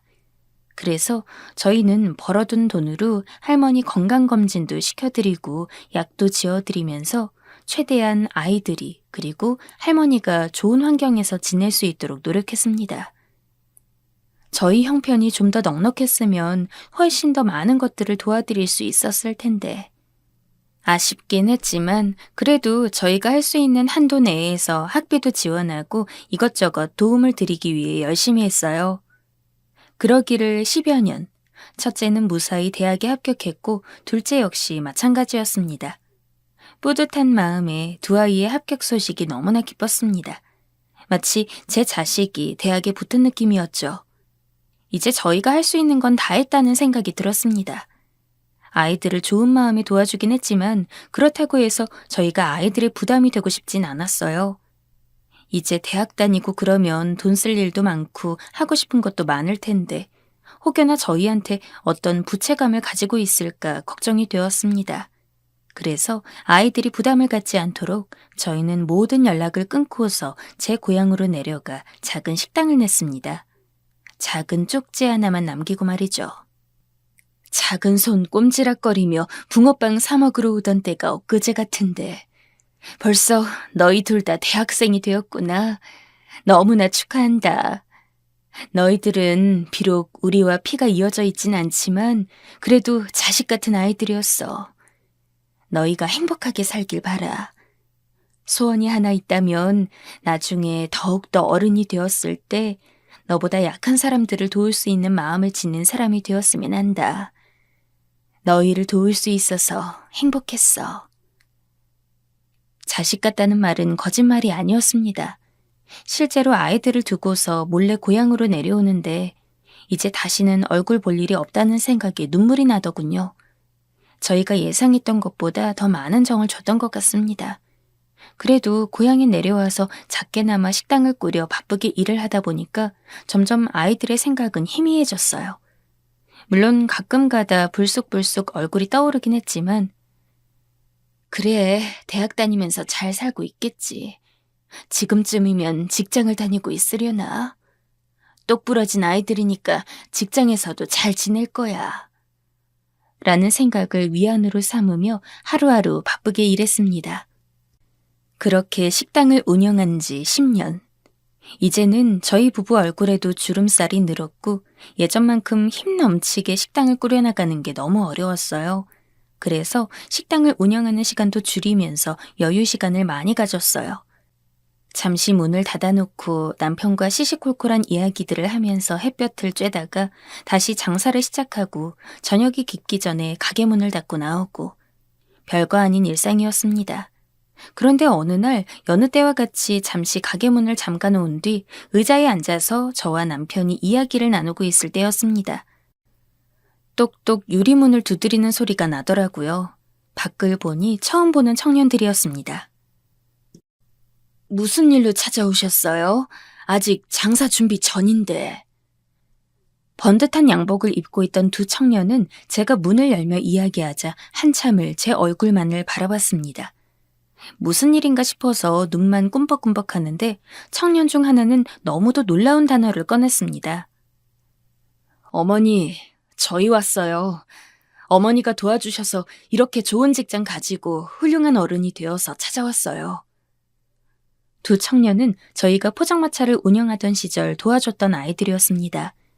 한 명은 변호사가 되었고 한 명은 치과의사가 되었다고 하더라고요. 설마 저희가 있는 곳을 알고 찾아왔을 줄은 몰라서 너무나 깜짝 놀랐습니다. 비록 아이들 부담스러울까 도망쳐 오긴 했지만 이렇게 얼굴을 보니까 어찌나 반가운지. 게다가 언제나 아줌마, 아저씨, 나중에 많이 친해지고 난 뒤에는 삼촌, 이모라고 부르던 애들이 저를 어머니라고 부르고 남편을 아버지라고 부르는데 눈물이 핑 돌았습니다. 오랜 기간 만나지 못했기에 그날은 아예 장사를 접고 저희 넷은 한참 동안 이야기꽃을 피웠어요. 나중에 대학을 졸업하고 어떻게 살았는지, 변호사가 되고 치과의사가 된 뒤 가장 먼저 저희를 찾을 생각을 했다고 하더군요. 보답하고 싶다고요. 저희가 어떤 마음으로 고향에 온지는 알지만 꼭 보답을 하고 싶었다고 합니다. 당연히 저희는 괜찮다고 했어요. 그 마음만으로도 고맙다고요. 그리고는 식당을 쭉 둘러보더니 놀라운 말을 하더군요. 저희가 식당 근사하게 마련해드리겠습니다. 부모님이 없던 저희에게 어머니랑 아버진 너무도 큰 힘이 되어주셨어요. 아마 저희를 도와주지 않으셨음 별 볼 일 없는 사람이 되었을 겁니다. 자식들이 효도하는 거라고 생각하고 부디 좋은 마음으로 받아주세요. 몇 번이고 거절을 했지만 안 받아주면 돌아가지 않겠다고 이야기를 하는 통에 어쩔 수 없이 너무 고맙다고, 특히 잊지 않고 저희를 찾아준 게 제일 고맙다고 이야기했습니다. 두 아이가 저희를 어머니, 아버지라고 부르듯 사실 저희 부부에게도 언젠가부터 두 아이들은 가슴으로 낳은 자식이나 다름이 없었어요. 저희는 애들 덕분에 식당도 큰 곳으로 옮기고 인테리어도 돈 걱정 없이 할 수 있었습니다. 그리고 편하게 쉴 곳이 필요할 것 같다며 2억 5천만 원짜리 아파트도 장만해 주었습니다. 저희는 여전히 시골에 있고 아이들은 서울에 있지만 몇 달에 한 번씩은 꼭 시간을 내서 들러서는 저희와 대화를 하고 가요. 이제는 훌쩍 커버린 아들을 마주할 때마다 이상하게 죽은 저희 아들이 생각납니다. 어쩌면 이 아이들은 우리 아들이 하늘에서 보내준 선물이 아닐까요?